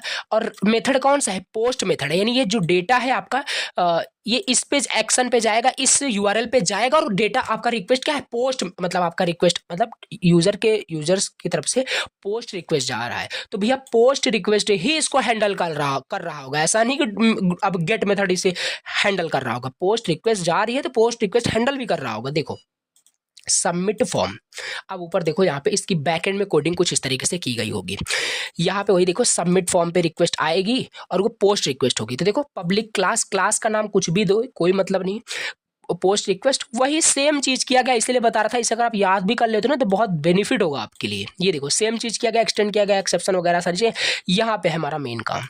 यहाँ पे क्या गया है, डेटा को आप रिट्रीव करोगे, राइट। तो इसमें देखो ये तो पहले ही देखा था गेट पैरामीटर से, तो वहाँ पे ईमेल हमारे पास निकल जाएगा और ईमेल निकल जाएगा और नेम हमारे पास वहाँ पे निकल जाएगा, इस गेट पैरामीटर की हेल्प से पहले ही बताया था। तो नेम में हमारे पास नेम आ गया, ईमेल में भैया हमारे पास ईमेल आ गया, चाहे तो इसे हम रिस्पॉन्स बैक कर दें, ग्रीट वगैरह कर दें, हेलो करके कुछ भी, या भैया इसे हम डेटाबेस में भेज दें, डेटाबेस में हम इसका डेटा स्टोर कर लें। और देखो यहाँ पे हम सिंपल रिक्वेस्ट सेंड कर दें, रिक्वेस्ट कैसे सेंड करो, response dot set content type, आपका प्लेन HTML जा रहा है उसके पास, प्लेन HTML, ये टेक्स्ट HTML क्या है बार बार जो आ रहा है भैया, यहाँ पे बताया तो XML JSON किसके फॉर्मेट में भेजना चाहते हैं, हम HTML के फॉर्मेट में भेजना चाहते हैं, HTML फॉर्मेट में भेजेंगे तो ब्राउजर से इंटरप्रेट करके डिस्प्ले करा पाएगा अच्छे से, बस तो उसको दिख जाएगा फॉर्म भैया सबमिट हो गया है, आपका नेम ये है, आपका ईमेल ये है, राइट। तो ये है किस तरीके से ये काम कर रहा है, इसका एक्सप्लेनेशन ये यहाँ पे लिखा है, इसको आप रीड कर लेना। देखो किस तरीके से ये आपका gate request and post request काम कर रहा है, आई होप आपको समझ में आया होगा। देखो यहाँ पे वही लिखा है, जब उस पर क्लिक करता है तो ये आपका इस पर रिक्वेस्ट जाता है, रीड करना समझ में आपको आएगा। अगर हम की डिफरेंस की बात करें, कभी कभी ये आपके 2 मार्क्स में पूछा जाता है, गेट रिक्वेस्ट पोस्ट रिक्वेस्ट में डिफरेंस क्या होता है, ठीक है, तो लिख सकते हो डेटा आपका यूआरएल में ही आपका दिखता है, सिंपल सी बात है, फेचिंग के लिए हम यूज़ करते हैं, कोई सिक्योर नहीं है, सिंपल सी बात है, तो ये काफ़ी ज़्यादा सिक्योर होता है as compared to get request, okay right. अब अगला हम अपना टॉपिक देखते हैं, redirecting request to other resource in servlet. अच्छा 20 पे है, यहाँ पे देखते हैं हमारे पास अगला टॉपिक क्या है, अगला टॉपिक है redirecting request to other resources. अब ये समझते हैं, ये भी समझ में आएगा आपको, ठीक है, देखो इसे चलो अच्छे से समझ लेते हैं। Redirecting request to other resource in servlet, simple से कहने का मतलब क्या, आप नोटिस किए होंगे, एग्जाम्पल से समझते हैं, ये आपका वेब पेज है, ये आप मोबाइल यूज़ कर रहे हो, कभी होता होगा आप देखे होंगे, सिंपल आपने कुछ ऑनलाइन नोट्स डाउनलोड करना है, सिंपल आप यहाँ पे डाउनलोड पे क्लिक करते हो तो कुछ सेकंड वगैरह चलता है, सेकंड यहाँ पे चलेगा, सेकंड फिनिश होगा तो फिर डाउनलोड पे फिर से क्लिक करते हो, ऐसे होता है, डाउनलोड पे फिर से क्लिक करोगे तो आपको किसी वेब पेज पे रिडायरेक्ट कर देगा, किसी दूसरे पेज पे रिडायरेक्ट करेगा या दूसरे ही वेबसाइट पे रिडायरेक्ट करेगा, ये होता है आपका रिडायरेक्शन। तो ये रिडायरेक्ट हो रहा है, तो यही होता है, ये जो रिडायरेक्ट हो रहा है ना, तो ये कैसे सर्वलेट में, ये सिंपल सी बात है, रिडायरेक्ट हो रहा है अगर बैकएंड इसका सर्वलेट में लिखा गया है, सर्वलेट में कोडिंग की गई है, जावा का यूज किया गया है, तो यहाँ पे भी कुछ यही मेथड तरीका यूज होगा, लिखा है वहाँ पे, वेब एप्लीकेशन में you might want to send the user from one page to another, आप कभी कभी ऐसा चाहते होंगे कि मतलब वहाँ पे वही लिखा है, एक पेज से दूसरे पेज पे अगर ऑटोमेटिकली आप रिडायरेक्ट करना चाहते हो, इसे हम रिडायरेक्टिंग कहते हैं।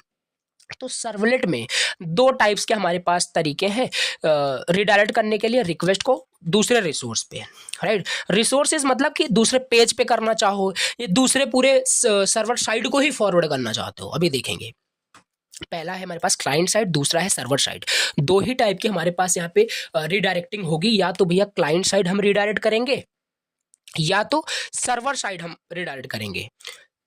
ये हमारे साइड होता है, जो डेवलपर होते हैं अपनी साइड देखने के लिए कुछ करते हैं, और ये क्लाइंट साइड मतलब कि जो यूजर अभी हम जस्ट बताया डाउनलोड पे क्लिक करोगे तो किसी दूसरे पे रिडायरेक्ट होगा, वो होता है client side redirect. Example clear करते हैं, तो इसे हम HTTP रिडायरेक्ट भी बोलते हैं क्योंकि यूजर ही रिक्वेस्ट रिस्पॉन्स कर रहा है। तो the server sends a special response to the browser telling it go to a different URL। दिखता है, सिंपल सी बात है, किसी डाउनलोड बटन पे क्लिक करो, दिखता है यू आर रिडायरेक्टिंग, और लोडिंग करके आता है, फिर रिडायरेक्ट हो जाता है वेब पेज। तो दिस इज हाउ कि कि क्लाइंट साइड रिडायरेक्ट काम करता है। कैसे काम करता है? ब्राउजर रिसीव करता है न्यू URL को और इस रिक्वेस्ट को सेंड कर देता है, न्यू URL पे रिडायरेक्ट कर देगा। कब यूज करते हैं? Use this when you want to send the user to another website. ये सब वही लिखा हुआ है, कैसे रिडायरेक्ट काम करता है, रीड करोगे समझ में आएगा, बहुत बड़ी चीज नहीं है। ओके, एग्जाम्पल, इसका भी प्रोग्रामिंग एग्जाम्पल बिल्कुल देखेंगे क्योंकि बहुत इजी है। देखो, इसलिए मैं प्रोग्रामिंग एग्जाम्पल यहाँ पे भर दिया हूँ क्योंकि एक अगर यहाँ पे वही तरीका समझ लेते हो ना कैसे लिखना है, सब कुछ वही है, सब कुछ वही। देखो वहाँ पे वही आ गया, बस इसमें कुछ अभी थोड़ा सा चेंज हो जाएगा, देख लेते हैं। देखो भैया देखिए, यहाँ पे एग्जाम्पल है, हम रिडायरेक्टिंग समझ रहे हैं, क्लाइंट साइड अभी हम देख रहे हैं। ओके, ये चीज़ मुझे नहीं लगता बताना पड़ेगा, और मैं बताऊंगा भी नहीं, आपको ऑलरेडी आता है, जो यहाँ पे स्टार कर लेना, ठीक है। देखो यहाँ पे क्या किया गया है, यहाँ पे वही सेम चीज़ भैया, इस पे रिक्वेस्ट आएगी, ओल्ड पेज पे आपका एक ऐसे होगा, ओल्ड पेज करके आपका एक रिक्वेस्ट, इस पे रिक्वेस्ट जाएगी, ओल्ड पेज पे रिक्वेस्ट जाएगी। तो यहाँ से क्या किया गया, एक क्लास बनाया गया, ये सब आपको आ रहा है, ठीक है। देखो ये आ रहा है, वही सेम चीज़, राइट, ये लिखना ही होता है। ओके, जैसे इस पे रिक्वेस्ट करोगे भैया, जैसे ओल्ड पेज इस रूट पे रिक्वेस्ट करोगे, तुरंत भैया आपका एज अ रिस्पॉन्स क्या जाएगा, इस पे रिडायरेक्ट हो जाओगे न्यू पेज पे। एक न्यू पेज बना होगा सर्वर साइड, ठीक है, एक न्यू पेज बनाया गया होगा बैकएंड में, उस पेज पे आप रिडायरेक्ट हो जाओगे। मान लेते हैं ये ओल्ड पेज डॉट HTML है, ये न्यू पेज डॉट HTML है, तो आप इस पेज पे नहीं जाओगे, रिक्वेस्ट तो इस पे किया आपने, बट बैकएंड में कोडिंग लिखा है रिडायरेक्शन वाला, तो रिडायरेक्ट हो जाओगे, इसका यूज करके आप इस पे न्यू पेज पे चले जाओगे। तो यहाँ पे वही है, यहाँ पे वही है कि देखो सेंड रिडायरेक्ट क्या कर रहा है, this tells the browser to go to the new page. Result क्या आएगा, जब यूजर विजिट करेगा ओल्ड पेज पे तो उसे न्यू पेज पे रिडायरेक्ट कर दिया जाएगा। दिस इज हाउ कि कैसे क्लाइंट साइड वो रिडायरेक्शन काम कर रहा है विद दिस एग्जांपल, राइट। समझ सकते हो बहुत अच्छे से, बहुत ईजी है। तो ये आप एग्जाम्पल जरूर लिखना एग्जाम में अगर आता है। दूसरा हम देखते हैं सर्वर साइड फॉरवर्ड जो किया जाता है, सर्वर साइड रिडायरेक्शन जो किया जाता है, ये देखते हैं, ठीक है। ज्यादातर आपका क्लाइंट साइड इंपॉर्टेंट होता है, वही आप लिख सकते हो एग्जाम पे, ये भी आपका इजी है, ऐसा नहीं है। सर्वर साइड रिडायरेक्शन क्या होता है, इसमें क्या होता है, द सर्वर फॉरवर्ड करता है request to another resource like another servlet or JSP without the browser knowing. भैया देखो क्या होता है, इसे आप अपने साइड, आप एज अ डेवलपर जब मतलब ये जो होता है ना, सर्वर फॉरवर्ड करता है रिक्वेस्ट को किसी दूसरे रिसोर्स पे, पूरे सर्वलेट मतलब बहुत सारे सर्वलेट पे आपकी सर्वर प्रोग्रामिंग आपकी की गई है।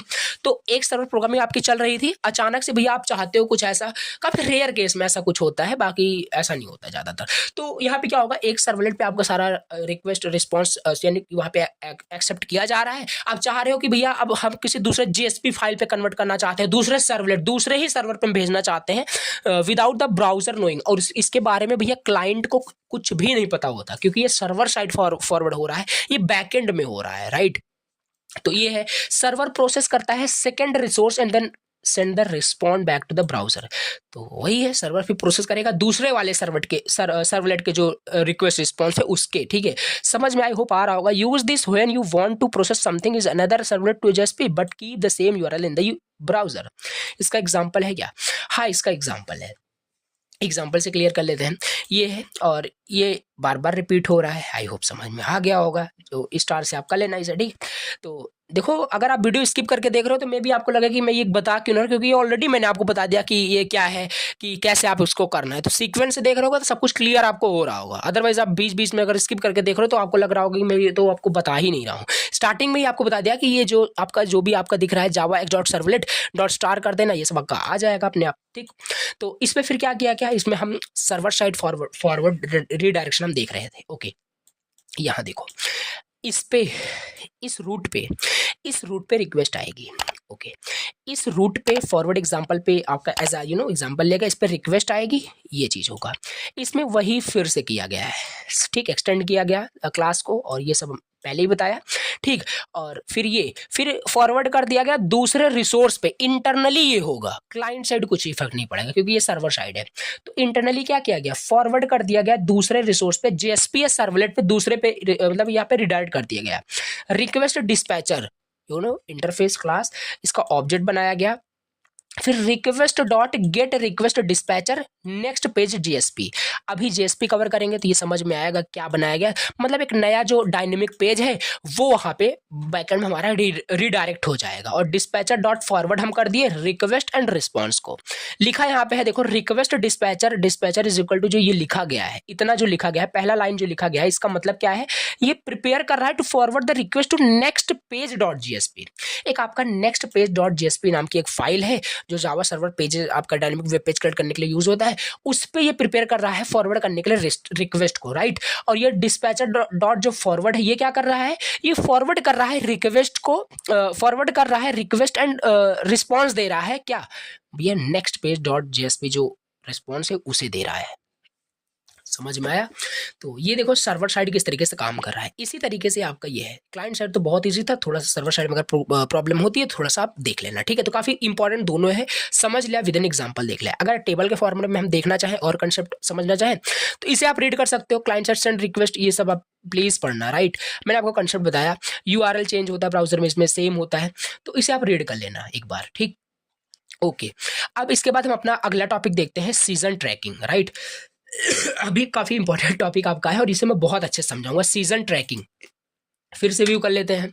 सीजन ट्रैकिंग हमें देखना है, सीजन ट्रैकिंग, फिर कुकीज, फिर ये सब देखना है, राइट। चलो देख लेते हैं, सीजन ट्रैकिंग देखते हैं। सीजन ट्रैकिंग होता क्या है, ओके। पहले इसको थोड़ा एग्जाम्पल से ही बताऊंगा और एग्जाम्पल से ही समझ में आपको आएगा। ये है आपका क्या, ये है आपका अमेज़न का वेबसाइट, राइट। ये है आपका अमेज़न का वेबसाइट, सीजन इसे समझ में आएगा, राइट। देखो ये है आपका अमेज़न का वेबसाइट। अब होता क्या है, देखो अमेज़न में आप लॉगिन हो, ठीक है, लॉगिन हो, आप बहुत सारे प्रोडक्ट को वहाँ पे देखे और उसको आपने क्या किया, एक सेकंड, इसका एग्जाम्पल लें या इससे भी बेटर एग्जाम्पल लिया जा सकता है, राइट। तो हाँ, ले सकते हो, एग्जांपल समझ में आएगा नहीं दूसरा भी एग्जांपल ले लेंगे। तो अमेज़न ये आपका वेबसाइट है, इस पे आप लॉगिन किए हो, इस पे क्या किए हो, लॉगिन किए हो, और आपने कोई स्मार्टफोन हो गया, कोई लैपटॉप हो गया, कोई मतलब डिफरेंट आपके जो प्रोडक्ट है उसको आपने ऐड टू कार्ट कर लिया। उसको क्या किया आपने, ऐड टू कार्ट कर लिया और सारे आपके ये कार्ट में ऐड हो चुका है। अब भैया ये बताइए, आप लॉगिन कर लिए हो, अभी हो आप होम पेज पे, कार्ट में आपके बहुत सारे प्रोडक्ट हैं। अब ये बताइए, क्या आप किसी दूसरे पेज पे जाते हो, मतलब कहने का मतलब खाली ये है कि जैसे एक आपका ये पहला मान लेते हैं, ये आपका टैब है, ये पूरा समझना, ये है आपका पूरा आपका मैं बात कर रहा हूँ पूरा, ये आपका वेब ब्राउजर है, पूरा ये वेब ब्राउजर समझना जो बताना चाह रहा हूँ प्लीज। ये वेब ब्राउजर आपका क्या है, क्रोम है आपका, ठीक है। वेब ब्राउजर क्रोम है, इसके अंदर बहुत सारे टैब्स ओपन होते हैं, बहुत सारे आपके टैब्स ओपन होते हैं। तो एक टैब में भैया आपने अमेज़न ओपन किया और यहाँ इस टैब में जाकर के, समझो इस टैब में जाकर के हमने बहुत सारे प्रोडक्ट को क्या किया, ऐड कर लिया, कार्ट में ऐड हो गया। अब ये बताइए, सिंपल सी बात है, अब न्यू टैब ओपन करो क्रोम के अंदर, दूसरा टैब, और वही अमेज़न वेबसाइट ओपन करो, तो ये बताइए वही जो कार्ट में आपने ऐड किया ना, कार्ट में जो आप टैब 1 में ओपन करके ऐड किए थे, वही कार्ट में सारी डिटेल जो आपने ऐड किया था वही टैब 2 में भी दिखेगा आपको। This is because of the session tracking. ये सीजन ट्रैकिंग की हेल्प से ही हो पाया है, ठीक है। यानी बैकएंड में कुछ ट्रैक किया गया, हमारी एक्टिविटी को बैकएंड में ट्रैक किया गया। अब भैया ऐसे कैसे हो रहा है, हमने टैब 1 में ऐड किया था तो टैब 2 में तो खाली हो जाना चाहिए, ऐसा नहीं होता, ठीक है। तो सीजन ट्रैकिंग यही काम करता है कि आपका वहाँ पे एक सीजन क्रिएट हो जाता है। इसको इन डेप्थ अगर जाए तो बहुत बड़ा टॉपिक है, समझ में भी आपको ऐसे भी आ रहा होगा कि सीजन का मतलब क्या है। ऐसे आप काफ़ी बार ऐसे भी देखते होंगे, काफ़ी जगह आप ऐसे भी देखते होंगे, ठीक है। जैसे कोई वेबसाइट है, उसमें आपने लॉगिन कर लिया, एक बार अगर आपने उस वेबसाइट में लॉगिन कर लिया तो उस लॉगिन करने के बाद उस वेबसाइट के डिफरेंट पेजेस को आप एक्सेस कर सकते हो। भैया वेबसाइट डिफरेंट पेजेस से मिलकर बनता है, राइट। आप लॉगिन करोगे, जैसे चैनल का ही वेबसाइट जब हमने क्रिएट किया था, अभी due to some reason website आपका थोड़ा सा प्रॉब्लम है, वो बाद में हम बात करते हैं। तो ये सिंपल हमारे पास ये है कि सिंपल आप वेबसाइट में आपने क्या किया, लॉगिन कर लिया। लॉगिन करने के बाद क्या होगा, आप डिफरेंट वेब पेजेस को फिर आप एक्सेस कर पाओगे। जैसे कि ये कोई वेबसाइट है, इसमें आप भैया इसमें एक नोट्स नाम का एक वेब पेज है, नोट्स नाम का वेब पेज है। इस नोट्स नाम के वेब पेज को आप डायरेक्ट एक्सेस नहीं कर पाओगे जब तक आप लॉगिन नहीं करोगे। एक बार अगर आप लॉगिन कर लोगे, फिर आप इस पेज को एक्सेस कर पाओगे। ये हो पाता है with the help of the session tracking. इतना अगर कुछ भी कहानी टाइप का कुछ भी अगर माइंड में गया, समझ में आया और अच्छे से समझ में आएगा, अब इसे रीड करूंगा line to line like interpreter, right. देखो, when you visit a website, जब विजिट करते हो किसी वेबसाइट पे, it often needs to remember who you are as you move from one page to another. वही बहुत बहुत इस एग्जांपल में लिखा हुआ है कि जब आप किसी पेज पे विजिट करते हो तो कि ये रिमेंबर करने के लिए कि आप कौन हो। वेबसाइट ये मतलब सीजन ट्रैकिंग ये यूज है कि रिमेंबर करने के लिए आप कौन हो जो एक पेज से दूसरे पेज पे मूव कर रहे हो। For example, when you log into an online store, Amazon वाला एग्जांपल यहाँ पे लिखा हुआ है, right.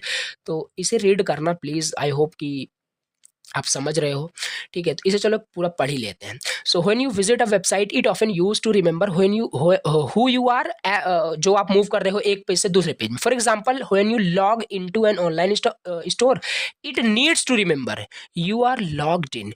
When you visit different section of the website, also सारे पेजेस आपको वहाँ पे काट के दिखेंगे। दिस इज कॉल्ड कि सीजन ट्रैकिंग हो रही है यहाँ पे, राइट। वही एग्जाम्पल है। चलो, सीजन ट्रैकिंग तो हमने समझा। सीजन का मतलब समझ लेते हैं क्या होता है। अ season is like a conversation between your, अच्छा इसे समझते हैं, इसे पढ़ेंगे बाद में, पहले यहाँ पे समझते हैं। ये है भैया आपका कंप्यूटर, ये है क्लाइंट और इसे हम मान लेते हैं सर्वर है, ठीक है। Client and server, server is like a servlet, servlet पे मान लेते हैं सर्वर बना हुआ है, कोई दिक्कत नहीं। ये भैया क्लाइंट है आपका, ये क्लाइंट है और ये आपका क्या है, सर्वर है, राइट। अब देखो, एक बार देखो, आप कुछ भी रिक्वेस्ट करते हो, किसी भी वेब पेज, किसी भी वेबसाइट के लेकर आप रिक्वेस्ट करते हो या किसी भी वेब पेज पे आप रिक्वेस्ट करते हो, तो वो रिक्वेस्ट जाती है सर्वर के पास। इस एक रिक्वेस्ट को क्या कहा जाता है, सीजन कहा जाता है, सीजन कहा जाता है, ठीक है। Conversation between web browser and the web server, client and server के बीच में जो कम्युनिकेशन कन्वर्सेशन होता है, इस एक कन्वर्सेशन को एक सीजन कहा जाता है। सीजन यानी सीजन क्रिएट हो गया। एक बार जब आप कनेक्ट करते हो सर्वर के साथ, तो एक सीजन क्रिएट हो जाता है, राइट। सीजन क्रिएट हो जाता है तो आप डिफरेंट पेजेस को वहाँ पे विजिट कर पाते हो। तो यहाँ पे वही है कि यहाँ पे देखो लिखा है conversation, it start when you visit a website and ends when you leave और क्लोज द ब्राउजर। अच्छा, ये होता है, ठीक। तो वाई इट इज नीडेड, ये क्यों जरूरी है, क्यों ये जरूरी है। HTTP देखो, नीड क्यों है। HTTP the protocol used for the web communication, it is stateless, meaning it does not remember anything from one page to another. Session tracking help maintain the memory. अच्छा, आपको भी पता है जो वेब कम्युनिकेशन जो होता है, क्लाइंट एंड सर्वर के बीच जो कोई भी कम्युनिकेशन होता है ना, वो स्टेटलेस होता है। आई होप ये उसमें है आपका, ये 4th यूनिट में है, EJB में है, ठीक है। स्टेटलेस और स्टेटफुल, हाँ उसी में है आपका। स्टेटलेस उसमें बहुत अच्छे समझेंगे, यहाँ पे थोड़ा सा समझ लीजिए। स्टेटलेस का मतलब ये होता है जो भी कम्युनिकेशन क्लाइंट एंड सर्वर के बीच में हो रहा है ना, वो भी है सर्वर कुछ रिमेंबर नहीं करता, राइट।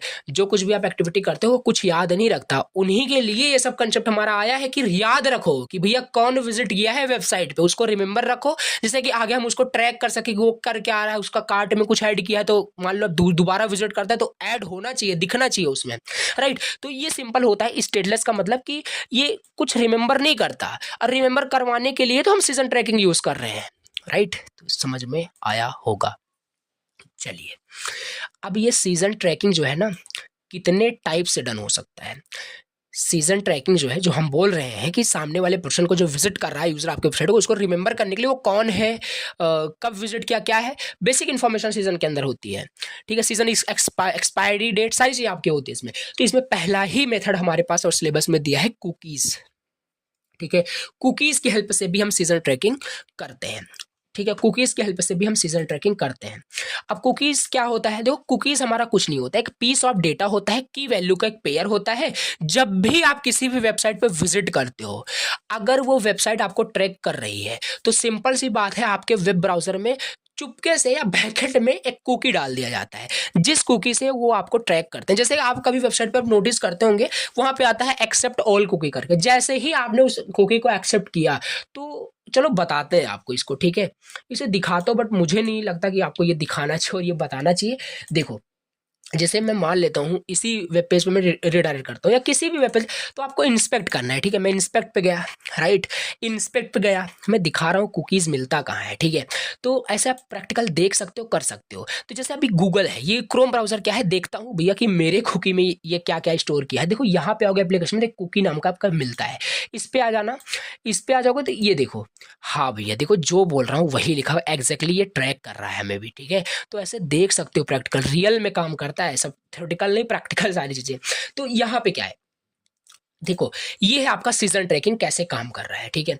चाहूँ तो यार प्रैक्टिकल में आपको बहुत अच्छे समझा सकता था, बट यार एक वन शॉट के अंदर सब कवर करना दैट इज डिफिकल्ट हो जाएगा। बस यहाँ पे यही है कुकी जो आप देख रहे हो, ये क्या किया है, ये जो हमने वेब ब्राउजर ओपन किया है, ये हमारे इसके अंदर स्टोर है, होता नहीं है। अभी जैसे मैं इस वेब ब्राउजर को कट भी कर दूं ना, तो कट करने के बाद फिर से क्रोम को ओपन करूंगा, तो हमारे पास एक बटन आता है रिस्टोर का, क्लिक करूंगा सब अपने आप फिर से आ जाएगा। ये कुकी की हेल्प से ही भैया हो पाया है।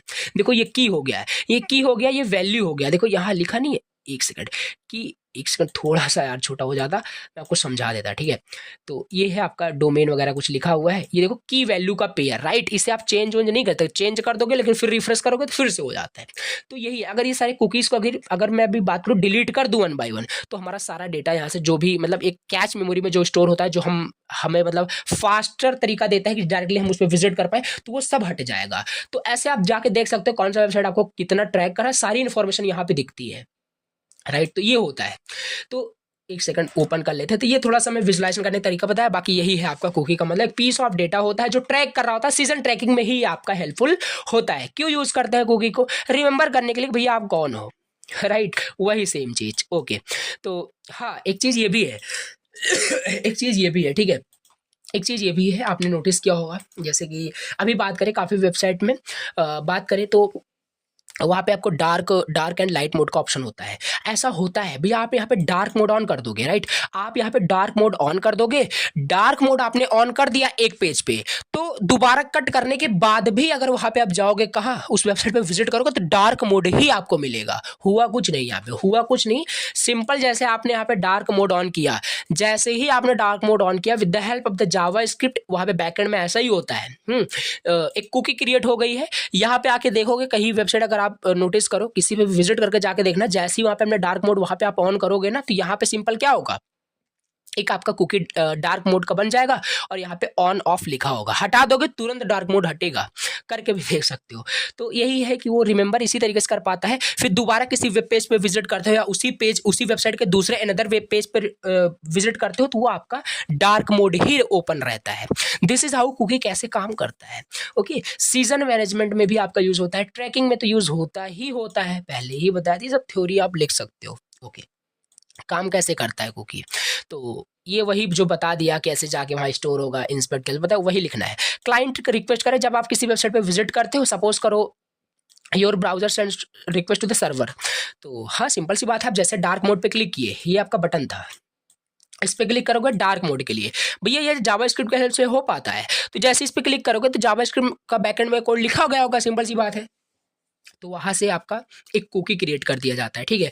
वो कुकी आपके उसमें ब्राउजर में स्टोर हो जाता है, आपका डार्क हो जाता है, सर्वर फिर रिस्पॉन्स करेगा विद द कुकी। देखिए इसे बढ़िए, यहाँ पे वही लिखा हुआ है, स्टोरिंग द कुकी। कुकी आपके ब्राउजर में स्टोर हो जाता है, और देखना कैसे वो तो बता ही दिया। सब सिक्वेंट फिर रिक्वेस्ट हमारे पास जाएगा ईच टाइम जब आप न्यू रिक्वेस्ट सेंड करोगे, तो सेम सर्वर पे your browser send the stored cookie back to the server. हाँ सिंपल सी बात है, ये वही कुकी आपका स्टोर रहेगा, उसी को वो मतलब सेंड बैक करता है सर्वर के पास, सेंड बैक करता है सर्वर के पास, ठीक। तो यूजिंग द कुकी, तो उसको यूज भी किया जाता है लॉगिन स्टेटस या कार्ट वगैरह में। तो ये वही एग्जांपल आप बिल्कुल ले सकते हो, वही एग्जांपल आप बिल्कुल ले सकते हो। जब भी आप किसी वेबसाइट में जाके लॉगिन करते हो, तो लॉगिन के जो भी क्रेडेंशियल्स होते हैं, मतलब जो भी लॉगिन डिटेल्स होते हैं, वो आपके कुकी में स्टोर हो जाते हैं, लेकिन वो आपको डायरेक्टली दिखता नहीं है, उसको डिक्रिप्ट किया जाता है। काफी सारे लाइब्रेरीज होते हैं, उसको डिक्रिप्ट मतलब इनक्रिप्ट किया जाता है, कहने का मतलब है, तब जाके आपका वहाँ पे इसी तरीके से कहने का सिंपल मतलब, इतना हमें यहाँ पे डिटेल नहीं जाना है, बस हमें कुकी का मतलब समझना था, हमने समझ लिया क्या होता है। बहुत सारे टाइप्स के आपके कुकीज़ होती हैं।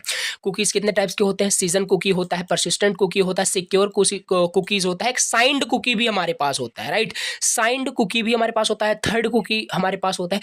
तो ये सब हमारे पास कुकीज़ होते हैं। सीजन कुकी क्या है? These cookie are deleted when you close the browser. हाँ, सिंपल सी बात है। आप देख सकते हो, प्रैक्टिकल करके देखो, ज़्यादा विजुअलाइज़ कर पाओगे। सीजन कुकी आपके वो कुकीज़ होते हैं जो आपके कुकीज़ तो दिख रहे हैं, जैसे आप ब्राउज़र को क्लोज़ करोगे वो कुकी हट जाएगा, ठीक? लेकिन ऐसे नहीं होता, राइट? तो परसिस्टेंट मतलब होता है, लेकिन ये ज़्यादातर यूज़ नहीं होता है, ये बोल रहा हूँ। परसिस्टेंट कुकी हमारे पास होता है, ये भैया सेम रहते हैं।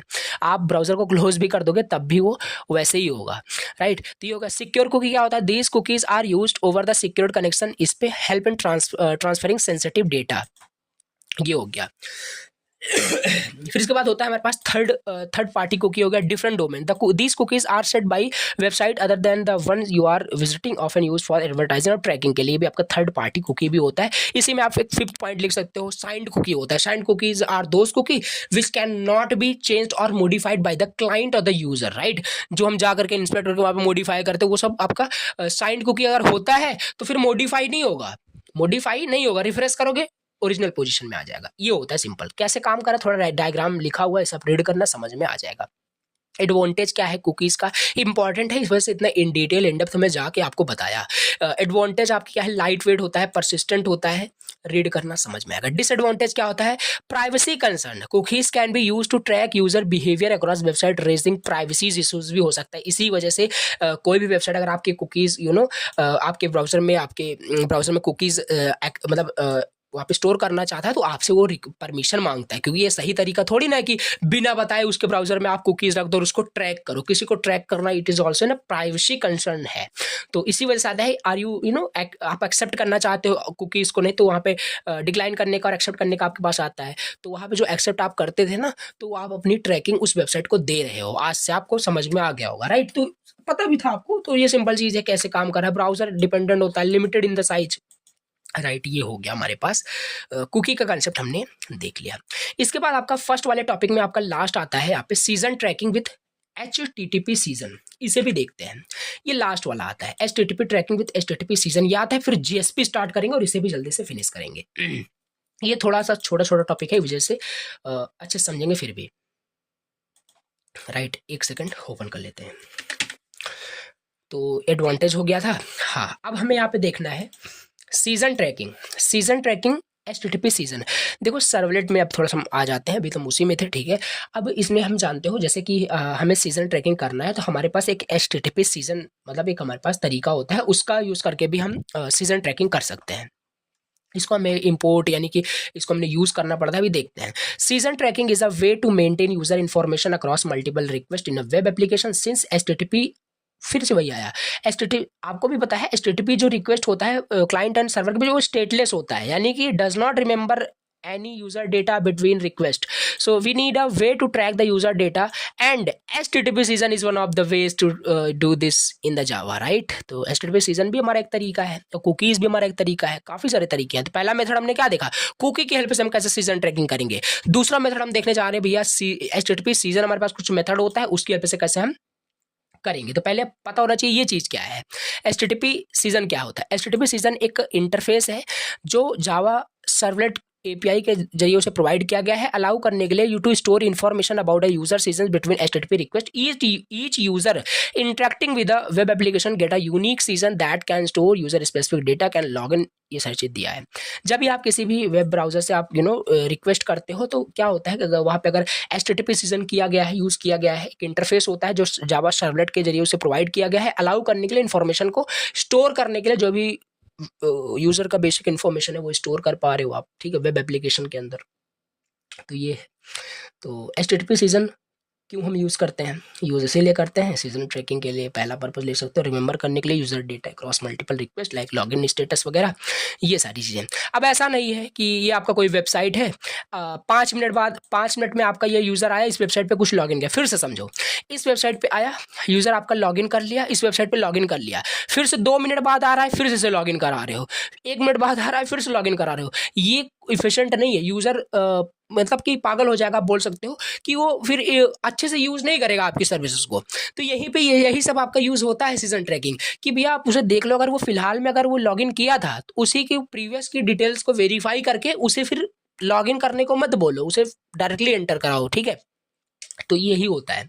तो यूजर स्पेसिफिक इन्फॉर्मेशन आपका स्टोर करता है, मेंटेन करता है सीजन के डेटा को, और ये आपका सीजन ऑल्सो एक्सपायर भी होता है। कुछ वहाँ पे टाइमिंग दी जाती है, बैकएंड में वो सारी कोडिंग की जाती है कितने टाइम में एक्सपायर हो जाएगा। एक एग्जांपल ले लेते हैं, पूरा क्लियर हो जाएगा, ठीक है। एक एग्जांपल लेते हैं। HTTP सीजन का एग्जांपल दिया है, तो ऊपर का तो आपको बिल्कुल ये सारी चीज़ें आ ही रही होगी, राइट। जावा x dot servlet dot star करना, ये सब पूरा करने की ज़रूरत नहीं है। और यहाँ पे देखो, जैसे लॉगिन की इन्फॉर्मेशन यहाँ पे जैसे एक ट्रैक किया जा रहा है, तो देखो लॉगिन इस रूट पे रिक्वेस्ट आएगी। इस रूट पे रिक्वेस्ट करने का कुछ नहीं मतलब है। यहाँ पे आपका एक वेबसाइट है, यहाँ पे ईमेल आईडी है और यहाँ पे पासवर्ड है। ईमेल आईडी है, पासवर्ड है और लॉगिन का बटन दिया है। भैया ईमेल एंटर करना, पासवर्ड एंटर करना, लॉगिन करना। जैसे लॉगिन करोगे बैकएंड में एक कोड लिखा होगा /लॉगिन, एक रूट होगा। जैसे लॉगिन पे क्लिक करोगे /लॉगिन पे आपका रिक्वेस्ट चला जाएगा। रिक्वेस्ट आपका ये क्या है भैया, आपने ईमेल आईडी पोस्ट ये डाला तो ये पोस्ट रिक्वेस्ट है, राइट। ये पोस्ट रिक्वेस्ट गया, सिंपल, ये वही पुराना वाला है, आपको याद ही है करना। फिर अब होगा क्या, जो पैरामीटर यहाँ पे डाला गया था इसको पहले क्या करोगे, एक्सट्रैक्ट करोगे। यार सिंपल सी बात है, जो यहाँ पे यूजर डाला है सामने से, अपने ब्राउजर में यूजर इन्फॉर्मेशन अपने इनपुट बॉक्स में डाला, उसे हम सर्वर में किसी तरीके से एक्सट्रैक्ट करेंगे, फिर उसे हम डेटाबेस में जो स्टोर है उसमें मैच करेंगे। मैच हो गया तो लॉगिन कर दो, नहीं मैच हुआ तो मत लॉगिन करो। यही किया गया। यहाँ से यूजर नेम निकाल लिया गया, पासवर्ड भी निकाल लिया जाएगा। इसके बाद फिर क्या होगा, फिर यहाँ से एक सीजन क्रिएट कर देगा। देखो यहाँ पे सीजन ऐसे क्रिएट होता है, HTTP सीजन ये हुआ, और ये सब क्या है, ये आपका इंटरफेस होता है जो आपके सर्वलेट में होता है, राइट। तो इसे किया गया, सीजन ऑब्जेक्ट बनाया गया, रिक्वेस्ट डॉट गेट सीजन, एक सीजन क्रिएट हो गया। ये जो यूजर लॉगिन पे रिक्वेस्ट डाला इसका एक सीजन क्रिएट हो गया। अगर ये लॉगिन हो गया तो दोबारा इसे लॉगिन नहीं कराया जाएगा, सीजन क्रिएट हो गया, ठीक। लेकिन अगर नहीं हुआ तो सीजन तो क्रिएट है, दोबारा भी उसे कराया जाएगा। फर्स्ट सीजन में ही नहीं करा पाया तो दोबारा रिक्वेस्ट में कैसे डायरेक्टली कर पाएगा। तो स्टोर करो यूजर नेम को सीजन के अंदर। देखो इस तरीके से सेट एट्रीब्यूट यूज होता है इसमें। तो season dot set attribute user name set हो गया, रिडायरेक्ट करो वेलकम पेज पे। जैसे ही वो लॉगिन हो गया तो उसे वेलकम डॉट JSP हमारा फाइल होता है, उस पर रिडायरेक्ट कर दिया जाएगा, राइट। चलो क्या क्या की मेथड्स है, गेट सीजन क्या करता है इसे आप देख लेना, रीड करना। लेक्चर काफ़ी लेंदी और अब थोड़ा सा फास्ट फॉरवर्ड चलेंगे, ठीक है। तो सेट एट्रीब्यूट से क्या होगा, आपका एक एट्रीब्यूट आपका सीजन में सेट करने के लिए हम यूज़ करते हैं। गेट एट्रीब्यूट से वैल्यू ऑफ एन एट्रीब्यूट को रिट्रीव करने के लिए हम यूज़ करते हैं। सेट एट्रीब्यूट, गेट एट्रीब्यूट नाम से सजेस्ट हो रहा होगा, ये सब देख लेना प्लीज़, राइट। ओके, एडवांटेज की बात करें, सिंपल टू यूज़ है, बिल्ट इन सेशन मैनेजमेंट है, सिक्योर आपका है HTTP season, server memory uses होता है, सीजन टाइम आउट भी इसमें होता है कि इतने टाइम में अगर आप लॉगिन हो तो फिर दोबारा भी लॉग आउट। ऐसा नहीं कि एक बार यहाँ पे इस पेज में आपने लॉगिन कर लिया और आप सोच रहे हो इसी पे मैं लॉगिन रहूँ 1-2 घंटे तक, ऐसे मैं वेब पेज ओपन किया रहूँ, लॉगिन किया रहूँ और मैं यूज़ करता रहूँगा हमेशा। तो ऐसा नहीं होता, कुछ टाइम आउट भी होता है कि भैया अपने आप वो इतने टाइम में हट जाएगा, ठीक। समझ में आ रहा होगा। चलिए भैया देखो, अभी तक इतना हम पूरा सर्वलेट बहुत अच्छे से समझ लिए। सर्वलेट पूरा कंसेप्ट जो भी इंपॉर्टेंट जो कुछ भी था हमने बहुत डिटेल से यार प्लीज बहुत अच्छे से समझ लिया, ठीक है। तो एग्जाम्पल जरूर उसको तैयार कर लेना, जो भी प्रोग्रामिंग एग्जाम्पल मैं वहाँ पे दिया हूँ ट्रिक के फॉर्म में, सिंपल वो 2-4-5 लाइन तो हर बार सभी में वो कॉमन है, ठीक। तो वो देख लेना। अब हमारे पास नेक्स्ट टॉपिक यहाँ पे आता है JSP, जो बार बार हम बोल रहे थे रीडायरेक्ट कर रहे हैं हम इस वेलकम डॉट JSP, ये डॉट JSP। तो ये सारी चीज़ें यहाँ पे हम क्या करने जा रहे हैं, अब इसको समझने जा रहे हैं, बहुत अच्छे समझेंगे, बहुत अच्छे समझेंगे, समझ में आपको आएगा 100%, ठीक है। देखो ये पूरा आपका कंप्लीट। अब इसके बाद हमें देखना है JSP, जावा सर्वर पेजेस, ये सब यहाँ पे देखेंगे, बहुत छोटे छोटे टॉपिक्स हैं। यहाँ पे 7 मार्क्स में बात करें तो ये सब आपके 7 मार्क्स में आपके यहाँ तक पूछेंगे, ये सब आपके 2 मार्क्स के पूछे जा सकते हैं, 7 मार्क्स में कंबाइन करके पूछे जा सकते हैं, समझेंगे सारे टॉपिक्स आपके 34। ओके, तो ये हो गया इंट्रोडक्शन। जावा सर्वर पेजेस होता क्या है, देखो HTML पेजेस आपको पता है, सिंपल सी बात है। HTML से क्या करते हो, एक पेज डिज़ाइन करते हो, और वो पेज क्या होता है, वो पेज आपका होता है स्टैटिक वेब पेज होता है। मतलब कि वो स्टैटिक होता है, आपका डायनेमिक नहीं होता। समझ में आपको आ रहा होगा JSP क्या होता है, टेक्नोलॉजी है, यूज होता है जावा के अंदर क्रिएट करने के लिए डायनेमिक वेब पेजेस को, राइट।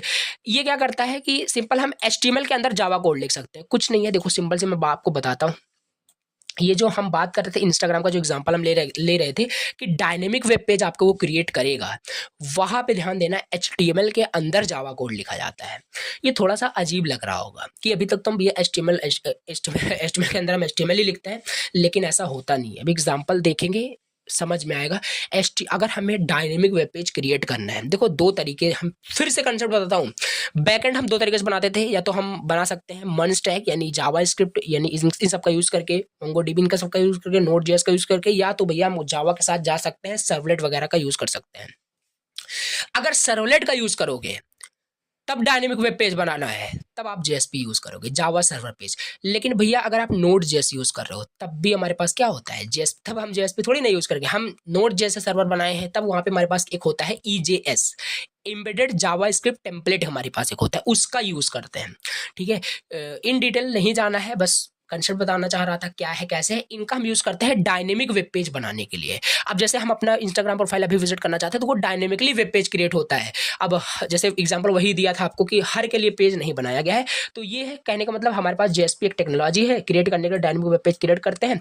HTML के अंदर हम जावा कोड लिखते हैं, HTML के अंदर हम जावा कोड लिखते हैं, और फिर वो उस पेज को हम .jsp नाम से सेव करते हैं। अभी आगे हम देखेंगे। तो इमेजिन करिए एक वेब पेज है that changes based on the user, for example a welcome page that greets user bye their name, इस तरीके से इंस्टेड ऑफ द प्ले। अगर आपने कोई HTML फाइल आपने बनाया है, उसमें आपने H1 में लिख दिया हेलो अरमान, आपने अपना नाम लिख दिया, ठीक है, हेलो ग्रीट कर दिया, ठीक है, तो वो हमेशा वही रहेगा। सिंगल HTML में आपने लिखा तो वो स्टैटिक रहेगा कि नहीं, हमेशा वही रहेगा। जितनी बार उसे आप ओपन करोगे वही दिखेगा, hello user hello user hello user. But अगर उसी में एक थोड़ा सा कोड होता है, यही तो है आपका जेएसपी कंसेप्ट, एक अलग सा कोड, यानी कि उसी HTML के अंदर एक जावा का कोड है, भी कैसे लिखेंगे वो देखेंगे। वो जावा कोड अगर उस HTML के अंदर लिख देते हो तो आपका भैया वो पेज स्टैटिक से कन्वर्ट हो गया डायनेमिक में। अब वहां पे जितनी बार आप वहां पे रिफ्रेश करोगे उतनी बार को अलग अलग नाम से चेंज करेगा, देखेंगे आप अपना भी नाम वहाँ पे डाल सकते हो। तो ये यही है, यही आपको ये आपकी की एबिलिटी दे रहा है कि डायनेमिक वेब पेज आप क्रिएट कर पाओ। मोस्ट इंपॉर्टेंट पॉइंट यही है। Now let understand the JSP architecture, how JSP work, कि जेएसपी काम कैसे करता है। ये है आपका जेएसपी ये है, ठीक है। तो इसे समझ लेते हैं, जावा सर्वर पेजेस आर्किटेक्चर ऐसे समझते हैं। क्लाइंट ये है, इंटरनेट, और समझते हैं इसको डिटेल से। देखो ये है क्लाइंट, ये है आपका यानी कि आप हो यूजर, जो क्लाइंट जो ब्राउजर्स को यूज कर रहा है। अब यहाँ पे आप कुछ रिक्वेस्ट करते हो, वो रिक्वेस्ट विया इंटरनेट कहाँ जाता है, वेब सर्वर के पास, ठीक है। वेब सर्वर के पास रिक्वेस्ट गया। अब मान लेते हैं भैया यहाँ पे आप इंस्टाग्राम यूज़ कर रहे थे, ये ब्राउज़र पे आप इंस्टाग्राम यूज़ कर रहे हो, यहाँ पे आपने अपने प्रोफाइल को विजिट करने के लिए रिक्वेस्ट किया, और वो रिक्वेस्ट गया वेब सर्वर के पास, इंस्टाग्राम के वेब सर्वर के पास रिक्वेस्ट गया। अब ऐसा तो है नहीं है वहाँ पे आपका वेब पेज बनाया रखा हुआ है, जितनी बार आप रिक्वेस्ट करोगे वही HTML आपको दे दिया जाएगा। ऐसा नहीं हुआ है, ऐसा नहीं हुआ है, क्योंकि कोई अगर आपको फॉलो कर रहा है तो फॉलोवर के काउंट वहाँ पे बढ़ रहे हैं, तो वहाँ पे कोई बैठा थोड़ी ना है कि आपका फॉलोवर जाके वहाँ पे H1 में इंक्रीज कर रहा होगा, ऐसा नहीं हो रहा है। अब यहाँ पे क्या हुआ है, आपका आप जो भी वेब पेज के लिए आपने रिक्वेस्ट किया, अपने प्रोफाइल वेब पेज के लिए आपने रिक्वेस्ट किया, वो आपका बनाया नहीं होता, डायनेमिक बनता है, तो वेब सर्वर के पास जाएगा। अब भैया वेब सर्वर क्या करेगा, आपका यहाँ पे जो भी डिटेल है, जैसे फॉलोअर्स का काउंट क्या है, फॉलोइंग का काउंट, लाइक अकाउंट, ये सारे काउंट आपके डेटाबेस में स्टोर तो होंगे ही होंगे, सिंपल सी बात है, ठीक है। तो वेब सर्वर क्या करेगा, डेटाबेस से इंटरेक्ट करेगा, और वहां से जो भी आपका डेटा है वो वहां से फेच करेगा। फेच करने के बाद यहाँ पे फिर क्या करेगा, यहाँ पे आपका सर्वलेट वेब सर्वर भी आपका काम करता है, देखो। तो यहाँ से आपका क्या करेगा, वो डायनेमिकली वेब पेज आपका क्रिएट करेगा, जेएसपी पेज हम उसे बोलते हैं, जावा सर्वर पेजेस हम बोलते हैं। वो पेज क्रिएट होगा, डायनेमिकली क्रिएट होगा, और फिर आपका रिजल्ट आपको दिख जाएगा।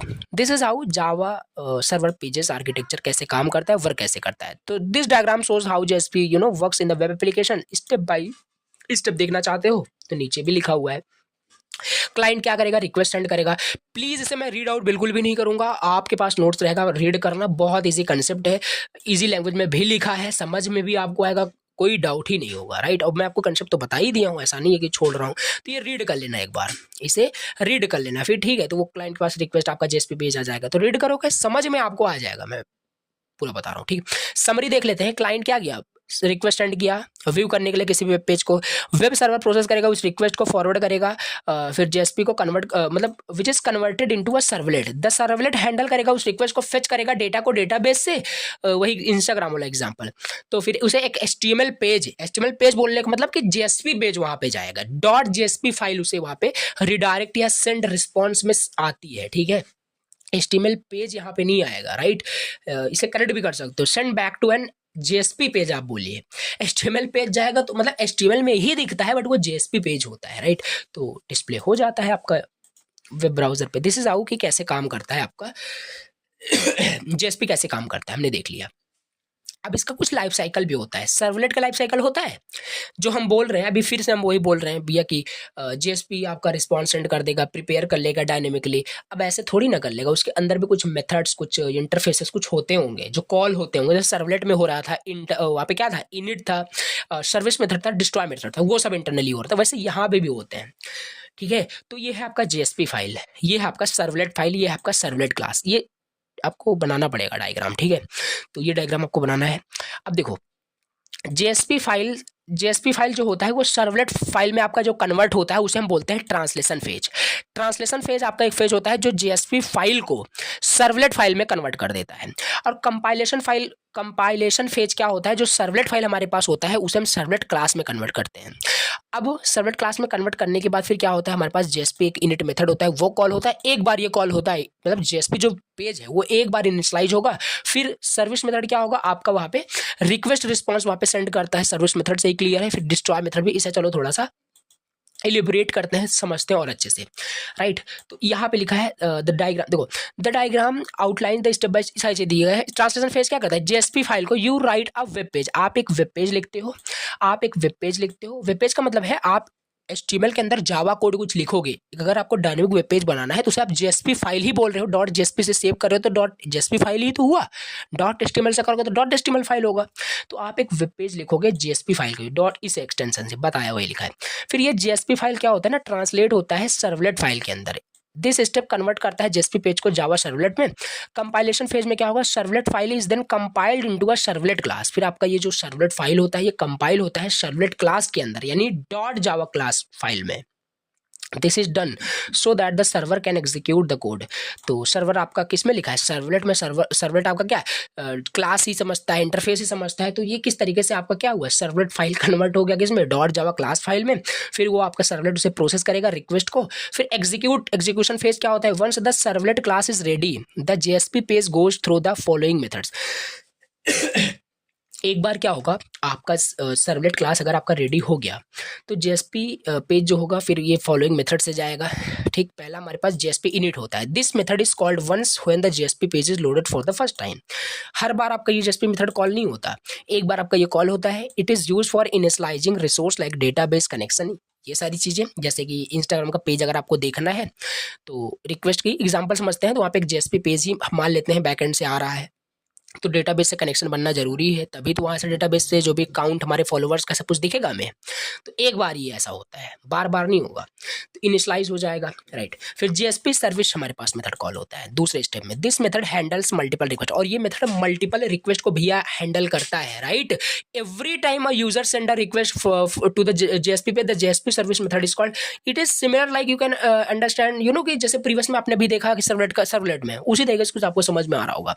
और ये हर बार भैया जितनी बार रिक्वेस्ट करेगा जेएसपी पेज के लिए उतनी बार आपका ये जेएसपी सर्विस मेथड कॉल होगा, ठीक। एक बार भैया हम अपने प्रोफाइल को एक्सेस करना चाहते हैं, जैसे अभी हम इंस्टाग्राम ओपन करें, अपने प्रोफाइल को देखना चाहते हैं, तो एक बार हम देखना चाहते हैं तो एक बार तो कनेक्शन बिल्ड होगा डेटाबेस का, तो बन गया, इनिशियलाइज हो गया जेएसपी, ठीक है।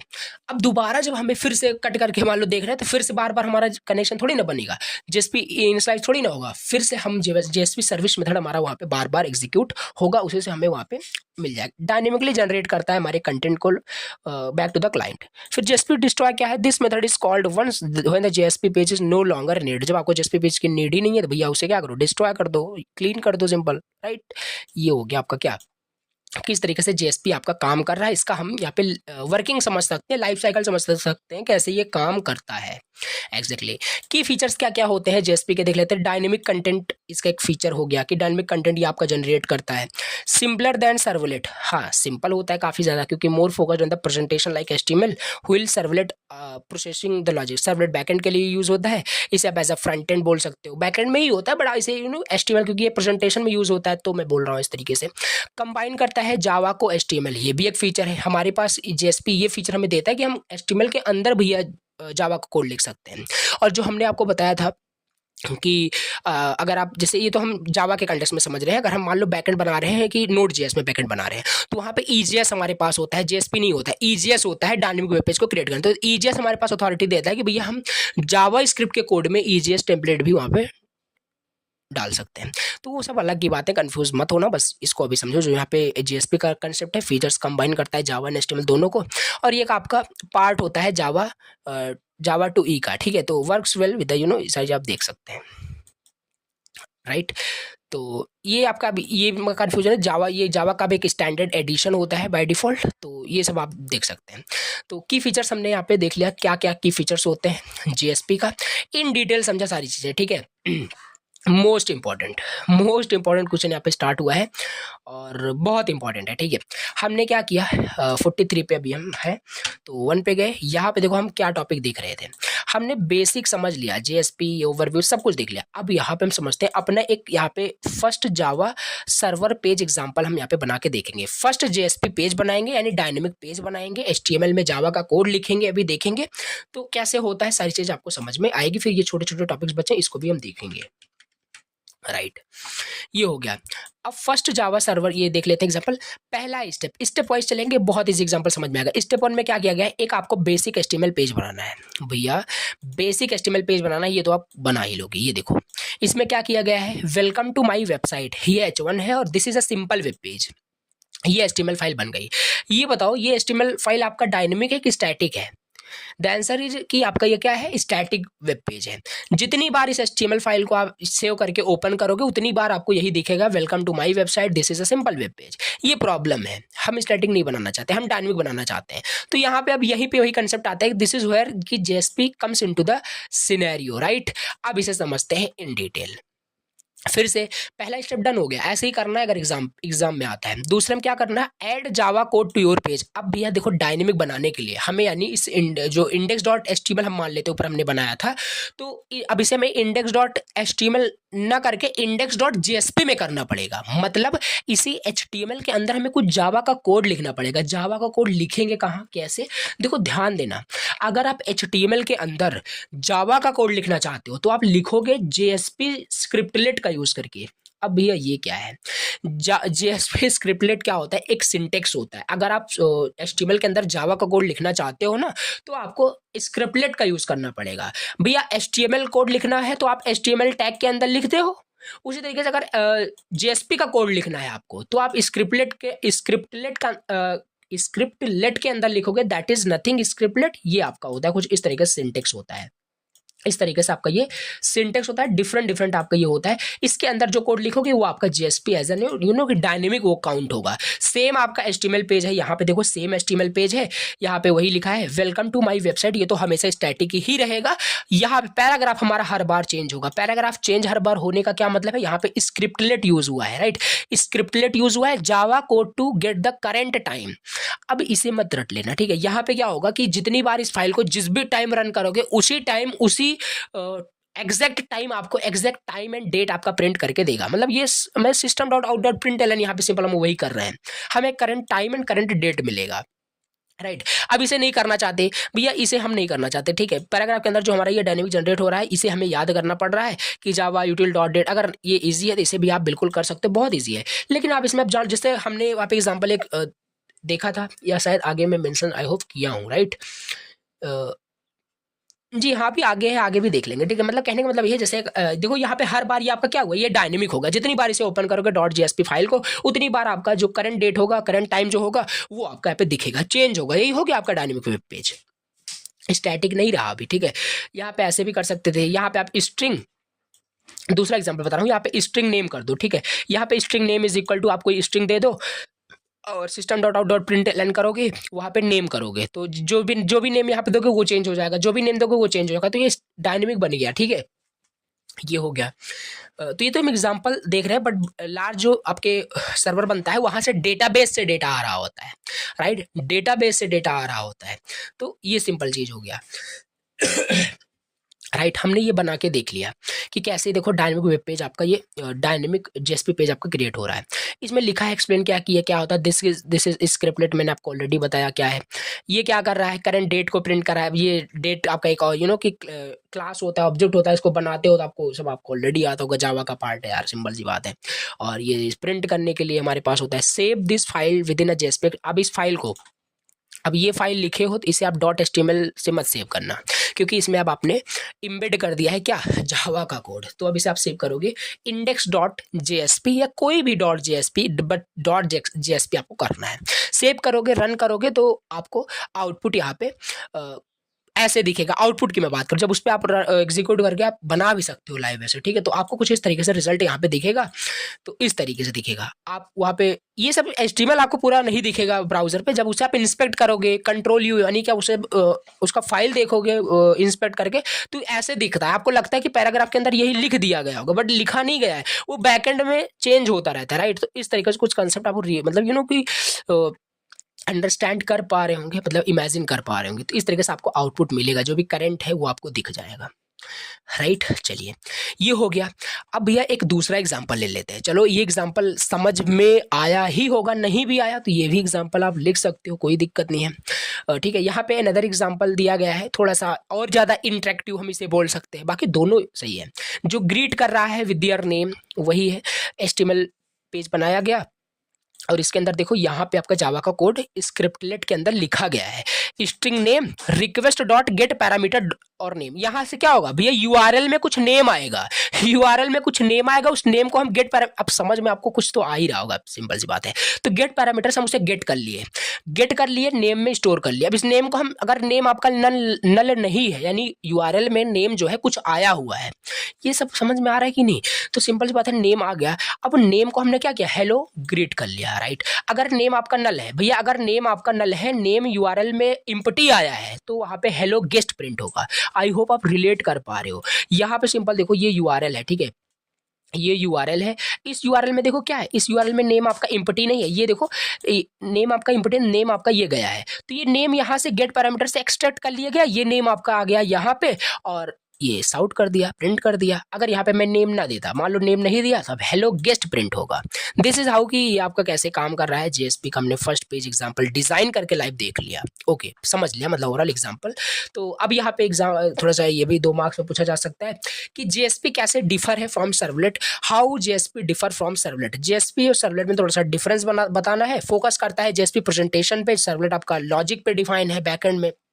ये जावा एंड एचटीएमएल को मिक्स करता है, प्योर जावा कोड होता है। सर्वलेट आपका प्योर जावा कोड होता है और उसमें एचटीएमएल एंड जावा का ये होता है आपका जेएसपी में देखा। कॉम्प्लेक्सिटी की बात करें, यूआई डेवलपर्स के लिए काफ़ी ज़्यादा इजी हो जाता है आपका डेवलपर्स। और सर्वलेट भी अगर कोडिंग बैकएंड में करनी है तब तो भाई बहुत सारी चीज़ आपको पढ़नी पड़ेगी, ठीक। ओके, बाद कन्वर्सेशन ये सब आप देख ले, कन्वर्जन की बात करें, ऑटोमेटिकली कन्वर्ट करता है, ये सब देख लेना, समझ लेना। ओके, तो ये हो गया हमारे पास जेएसपी, क्या हो गया, जेएसपी कैसे डिफर है सर्वलेट से। अब हमारे पास अगला टॉपिक आता है। देखो, छोटे छोटे टॉपिक्स यहाँ पे हैं, इसे थोड़ा सा समझते हैं। इम्प्लिसिट ऑब्जेक्ट क्या होता है जेएसपी में।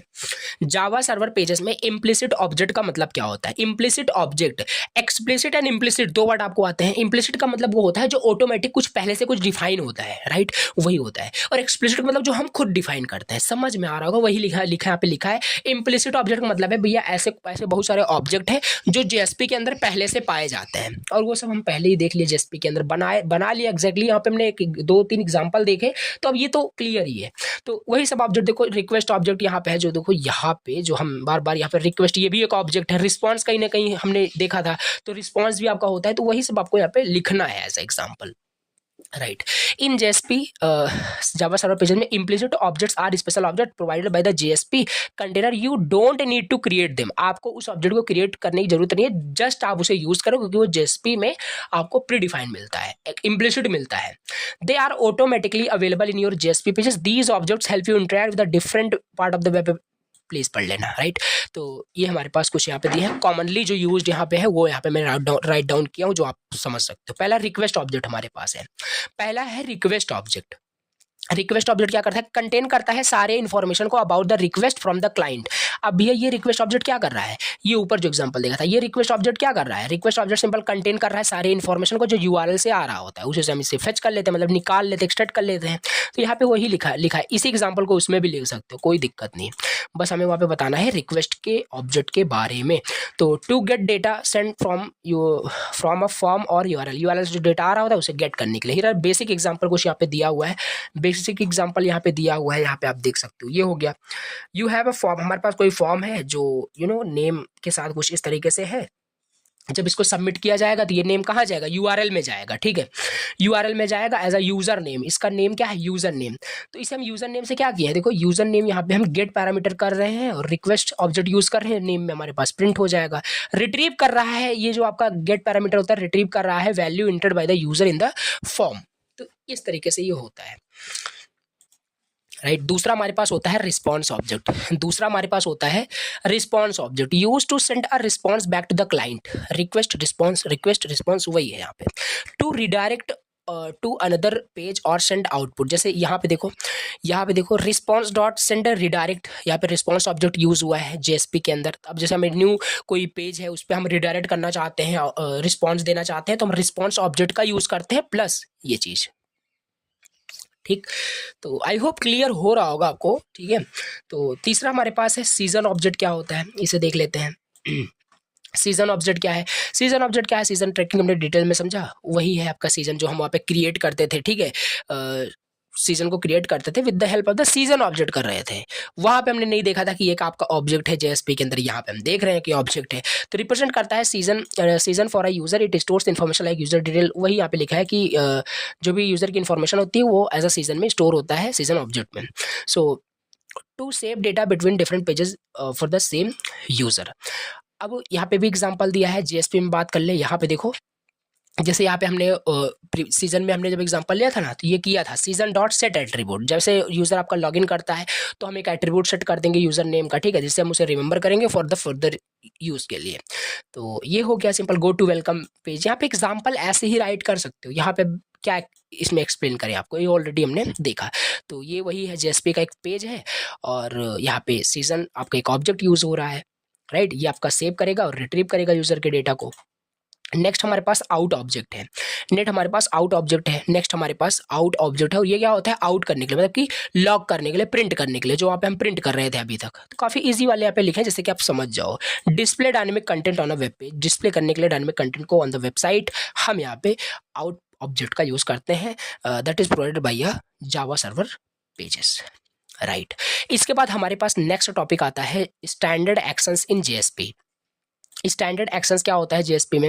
अब लास्ट के कुछ टॉपिक यहाँ पे बचे हुए हैं, ठीक है, छोटे छोटे टॉपिक्स। तो स्टैंडर्ड एक्शंस क्या होता है, स्टैंडर्ड एक्शंस क्या होता है जेएसपी। अब देखो यहाँ पे क्वेश्चन आपके माइंड में आ सकता है कि ये 7 मार्क्स में आ गया तो क्या करेंगे, कैसे। देखो सिंपल सी बात है, अब जैसे आपने 2 पेपर का अपने एग्जाम दिया, आपने देखा होगा जो आप एक्सपेक्ट करते हो कि ये 7 मार्क्स में आ जाएगा, वो 2 मार्क्स के पूछे जाते हैं।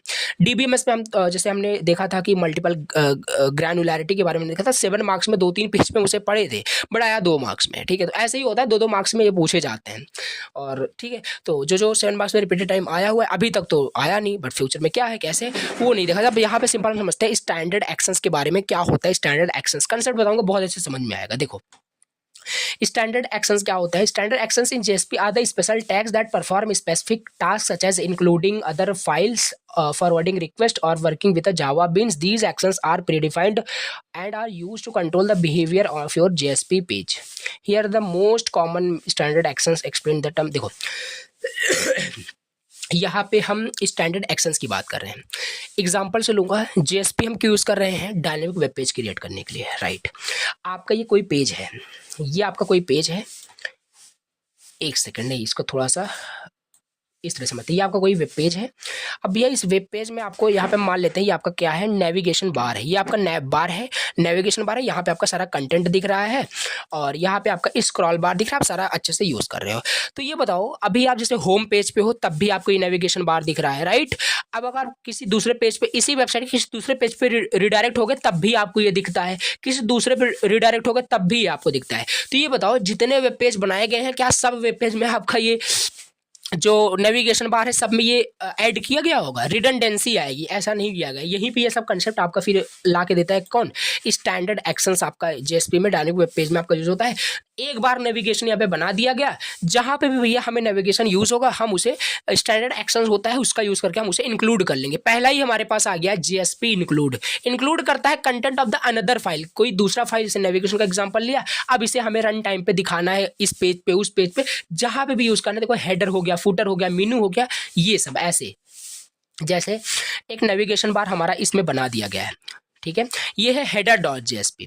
हेडर डॉट जेएसपी यहाँ पे तो एक H1 लिखा हुआ है, बट यहाँ पे नेविगेशन का आपका कोड लिखा होता है HTML में, पता होगा आपको। तो ये बनाया गया, ये हम मान लेते हैं हेडर है।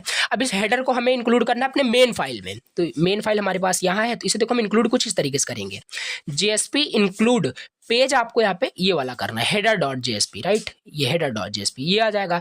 तो इसके पैराग्राफ के ऊपर आपका क्या दिखेगा भैया, H1 दिखेगा, राइट, यही है कंसेप्ट, समझ में आया, राइट। इसके बाद अगला हमारे पास यहाँ पे आता है फॉरवर्ड का, राइट, फॉरवर्ड का समझ लेते हैं। फॉरवर्ड करता है request from one JSP page to another, एक जेएसपी पेज से दूसरे जेएसपी पेज पे अगर हमें फॉरवर्ड करना है रिक्वेस्ट को, तब भैया हम यहाँ पे ये यूज करते हैं। मतलब जैसे समझते हैं redirect user based on the some conditions. Example जैसे फर्स्ट डॉट जेएसपी हमारे पास है, you might check a condition. देखो जैसे होता क्या है, दो चीज होता है, ये हमारे पास हम मान लेते हैं वेब ब्राउजर है, ये पहला हमारे पास इस वेब, जैसे हम इस वेबसाइट में हम ओपन कर रहे हैं, यानी लॉगिन करने जा रहे हैं, कहने का मतलब है। तो ये वेब पेज है लॉगिन का, इस पे हम लॉगिन करेंगे तो तुरंत ही, जैसे हमारा अगर लॉगिन हो गया तो तुरंत ही हम डायनेमिकली दूसरे पेज पे हम यानी डैशबोर्ड के अंदर चले जाएंगे। तो फॉरवर्ड यहाँ पे हो रहा है। तो बुलियन देखो पहले हम मान के चल रहे हैं यहाँ पे, यहाँ तक देखो boolean is logged in, false है, अभी लॉगिन नहीं हो। जैसे ही अगर आप लॉगिन हो जाते हो, लॉगिन हो गए तो आप फॉरवर्ड हो जाओगे इस पेज पे, लॉगिन डॉट जेएसपी, इस पे मतलब फॉरवर्ड हो जाओगे। कहने का मतलब यहाँ पे डैशबोर्ड भी हो सकता है कि लॉगिन अगर हो तो भी आप चले जाना डैशबोर्ड डॉट जेएसपी पे। तो ये अलग अलग ऐसे ही होता है। तो ये एग्जांपल है, इस तरीके से आपको लिखना है, समझ में आ गया होगा। तो वेलकम यूजर अगर हो जाते हो तो ऐसे आ जाएगा इस तरीके से करके, ओके। इसके बाद हमारे पास यहाँ पे अगला टॉपिक है, देखो छोटे छोटे टॉपिक्स ही हैं, समझ लेते हैं जल्दी से। अब यहाँ पे हमारे पास यहाँ पे आता है जेएसपी डायरेक्टिव क्या होता है, जेएसपी डायरेक्टिव्स क्या होते हैं। तो JSP directives are the special instruction in JSP page that provide global information about how JSP should be processed by the server. They tell the server how to handle the certain parts of the page on the entire page. 3 हमारे पास main types होते हैं JSP directives के। पहला होता है हमारे पास, देखो कुछ इस तरीके से होता है, पेज डायरेक्टिव होता है, इंक्लूड डायरेक्टिव होता है, टैग लाइब्रेरी डायरेक्टिव होता है। जेएसपी डायरेक्टिव हमारे पास एक स्पेशल इंस्ट्रक्शन है जेएसपी के अंदर, पेज के अंदर, जो कि प्रोवाइड करता है global information about how JSP should be processed by the server, कि जेएसपी हमारा कैसे सर्वर के जरिए प्रोसेस किया जाएगा। यहाँ पे इंक्लूड जो आपने देखा वो भी आपका एक डायरेक्टिव ही था, राइट। टैग ले पेज, ये सब आपके जेएसपी डायरेक्टिव होते हैं और ये उतना इंपॉर्टेंट नहीं है, और ठीक है, चाहे तो इसे बहुत, अब इसको भी इन डेप्थ जा सकते थे, राइट। तो अब ये सब पूरा प्रोग्रामिंग एग्जांपल से ही समझ में आएगा। और जावा का पोर्शन तो कट कर दिया है इन्होंने, अब जावा फिर पहले आपको आने। तो ये है आपके exam oriented, exam point of view से जो मैं आपको बता रहा हूँ सारे आपके इनफ है, राइट, आपको परेशान नहीं होना है। तो ये हो गया आपका जेएसपी डायरेक्टिव, हमने देख लिया कि एटलीस्ट उसका मतलब क्या है। अब इसके बाद हमारे पास आता है कस्टम टैग लाइब्रेरी क्या होता है। कस्टम टैग लाइब्रेरी क्या होता है, custom tag library in JSP are user defined tag. एक यूजर डिफाइंड टैग होता है, कस्टम टैग क्या होता है, यूजर डिफाइंड एक टैग होता है that help simplify and enhance the functionality of a JSP page. एक आपका यूजर डिफाइंड टैग होता है जेएसपी के अंदर, जैसे यहाँ पे हम स्क्रिप्टलेट यूज करते थे, यहाँ पे भी कुछ यूजर डिफाइंड हमारे पास टैग होते हैं जो सिंप्लीफाई करता है और इनहेंस करता है जेएसपी पेज के फंक्शनैलिटी को और ज्यादा। Instead of writing repetitive Java code in JSP, you can create a custom tag that encapsulate the logic and make your page cleaner and easier to maintain. ये होता है आपका कस्टम टैग लाइब्रेरीज। बस आपका JSP में हमें functionality और enhance करने के लिए हम अपना यूजर डिफाइंड टैग्स भी यूज कर सकते हैं, जो कि हम रिपीटेटिव जो जावा कोड होता है जेएसपी में, उसको हमें अपने कस्टम टैग में डिफाइन कर देते हैं, जो इनकैप्सुलेट करता है हमारे पूरे लॉजिक को, और इससे हमारा पेज क्या होता है, क्लीनर होता है, इजियर टू मेंटेन हो जाता है। क्यों यूज करते हैं कस्टम टैग लाइब्रेरीज को, रीयूजेबिलिटी के लिए। वही, instead of writing repetitive Java code in JSP we use our custom tag for encapsulate the logic. Right दूसरा होता है you can create a tag once that या सिंपल जे मल्टीपल जेएसपी पेज में फिर आप यूज करोगे। सिंप्लीफाई करता है simplifies JSP page, reduce the amount of the Java code in JSP page, making them easier to read हो जाएगा। और क्या है, इनकैप्सुलेट करता है डिफरेंट जो आपकी complex functionality into simple tags के अंदर। सेपरेशन ऑफ कंसर्न यानी keeps Java code separate from HTML following a clean MVC model आपका होता है। मॉडल व्यू कंट्रोलर आपको पता है कि सबको सेपरेट करके रखता है, आपका मॉडल अलग होगा, व्यू लेवल अलग होगा, और कंट्रोल जहाँ पे सारे बिजनेस लॉजिक होते हैं वो आपके अलग होंगे। मतलब कस्टम टैग लाइब्रेरीज क्या होता है, इसके यूज क्यों करते हैं, बस इतना आपको पता होना चाहिए, राइट। तो ये हो गया आपका कस्टम टैग लाइब्रेरी, हमने यहाँ पे कर लिया कवर। ठीक, तो ये हो गया, इस तरीके से आपका पूरा सिलेबस हो गया। फिर एक बार चलो यहाँ पे सिलेबस में व्यू करता हूँ और आपको दिखाता हूँ कि सारे टॉपिक्स को यहाँ पे हमने किया है कंप्लीट। तो सर्वलेट हमने जो भी इंपॉर्टेंट सारे थे वो कवर किए, कंसेप्ट जेएसपी भी हमने इन डिटेल समझा, प्रोग्रामिंग एग्जांपल देखा। सर्वलेट आपका मैं अगर लास्ट में बताऊँ क्या क्या आपके इंपॉर्टेंट था सर्वलेट में, सर्वलेट का लाइफ साइकिल, आर्किटेक्चर और कैसे काम करता है, ये सब इंपॉर्टेंट है। और ये सब भी हमने प्रोग्रामिंग एग्जाम्पल से समझा है।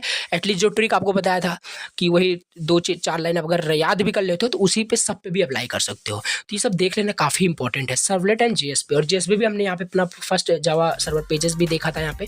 तो ये सब लास्ट के छोटे छोटे टॉपिक्स है, इसमें आपको ज़्यादा टाइम नहीं लगाना है, नहीं तो इसी में आप ज़्यादा टाइम वेस्ट कर रहे हो। तो इस तरीके से हमने पूरा जो आपका सिलेबस है यूनिट 5 का कर लिया कंप्लीट। नाउ नेक्स्ट लेक्चर के अंदर हम यूनिट 4 कंप्लीट कर रहे होंगे, राइट।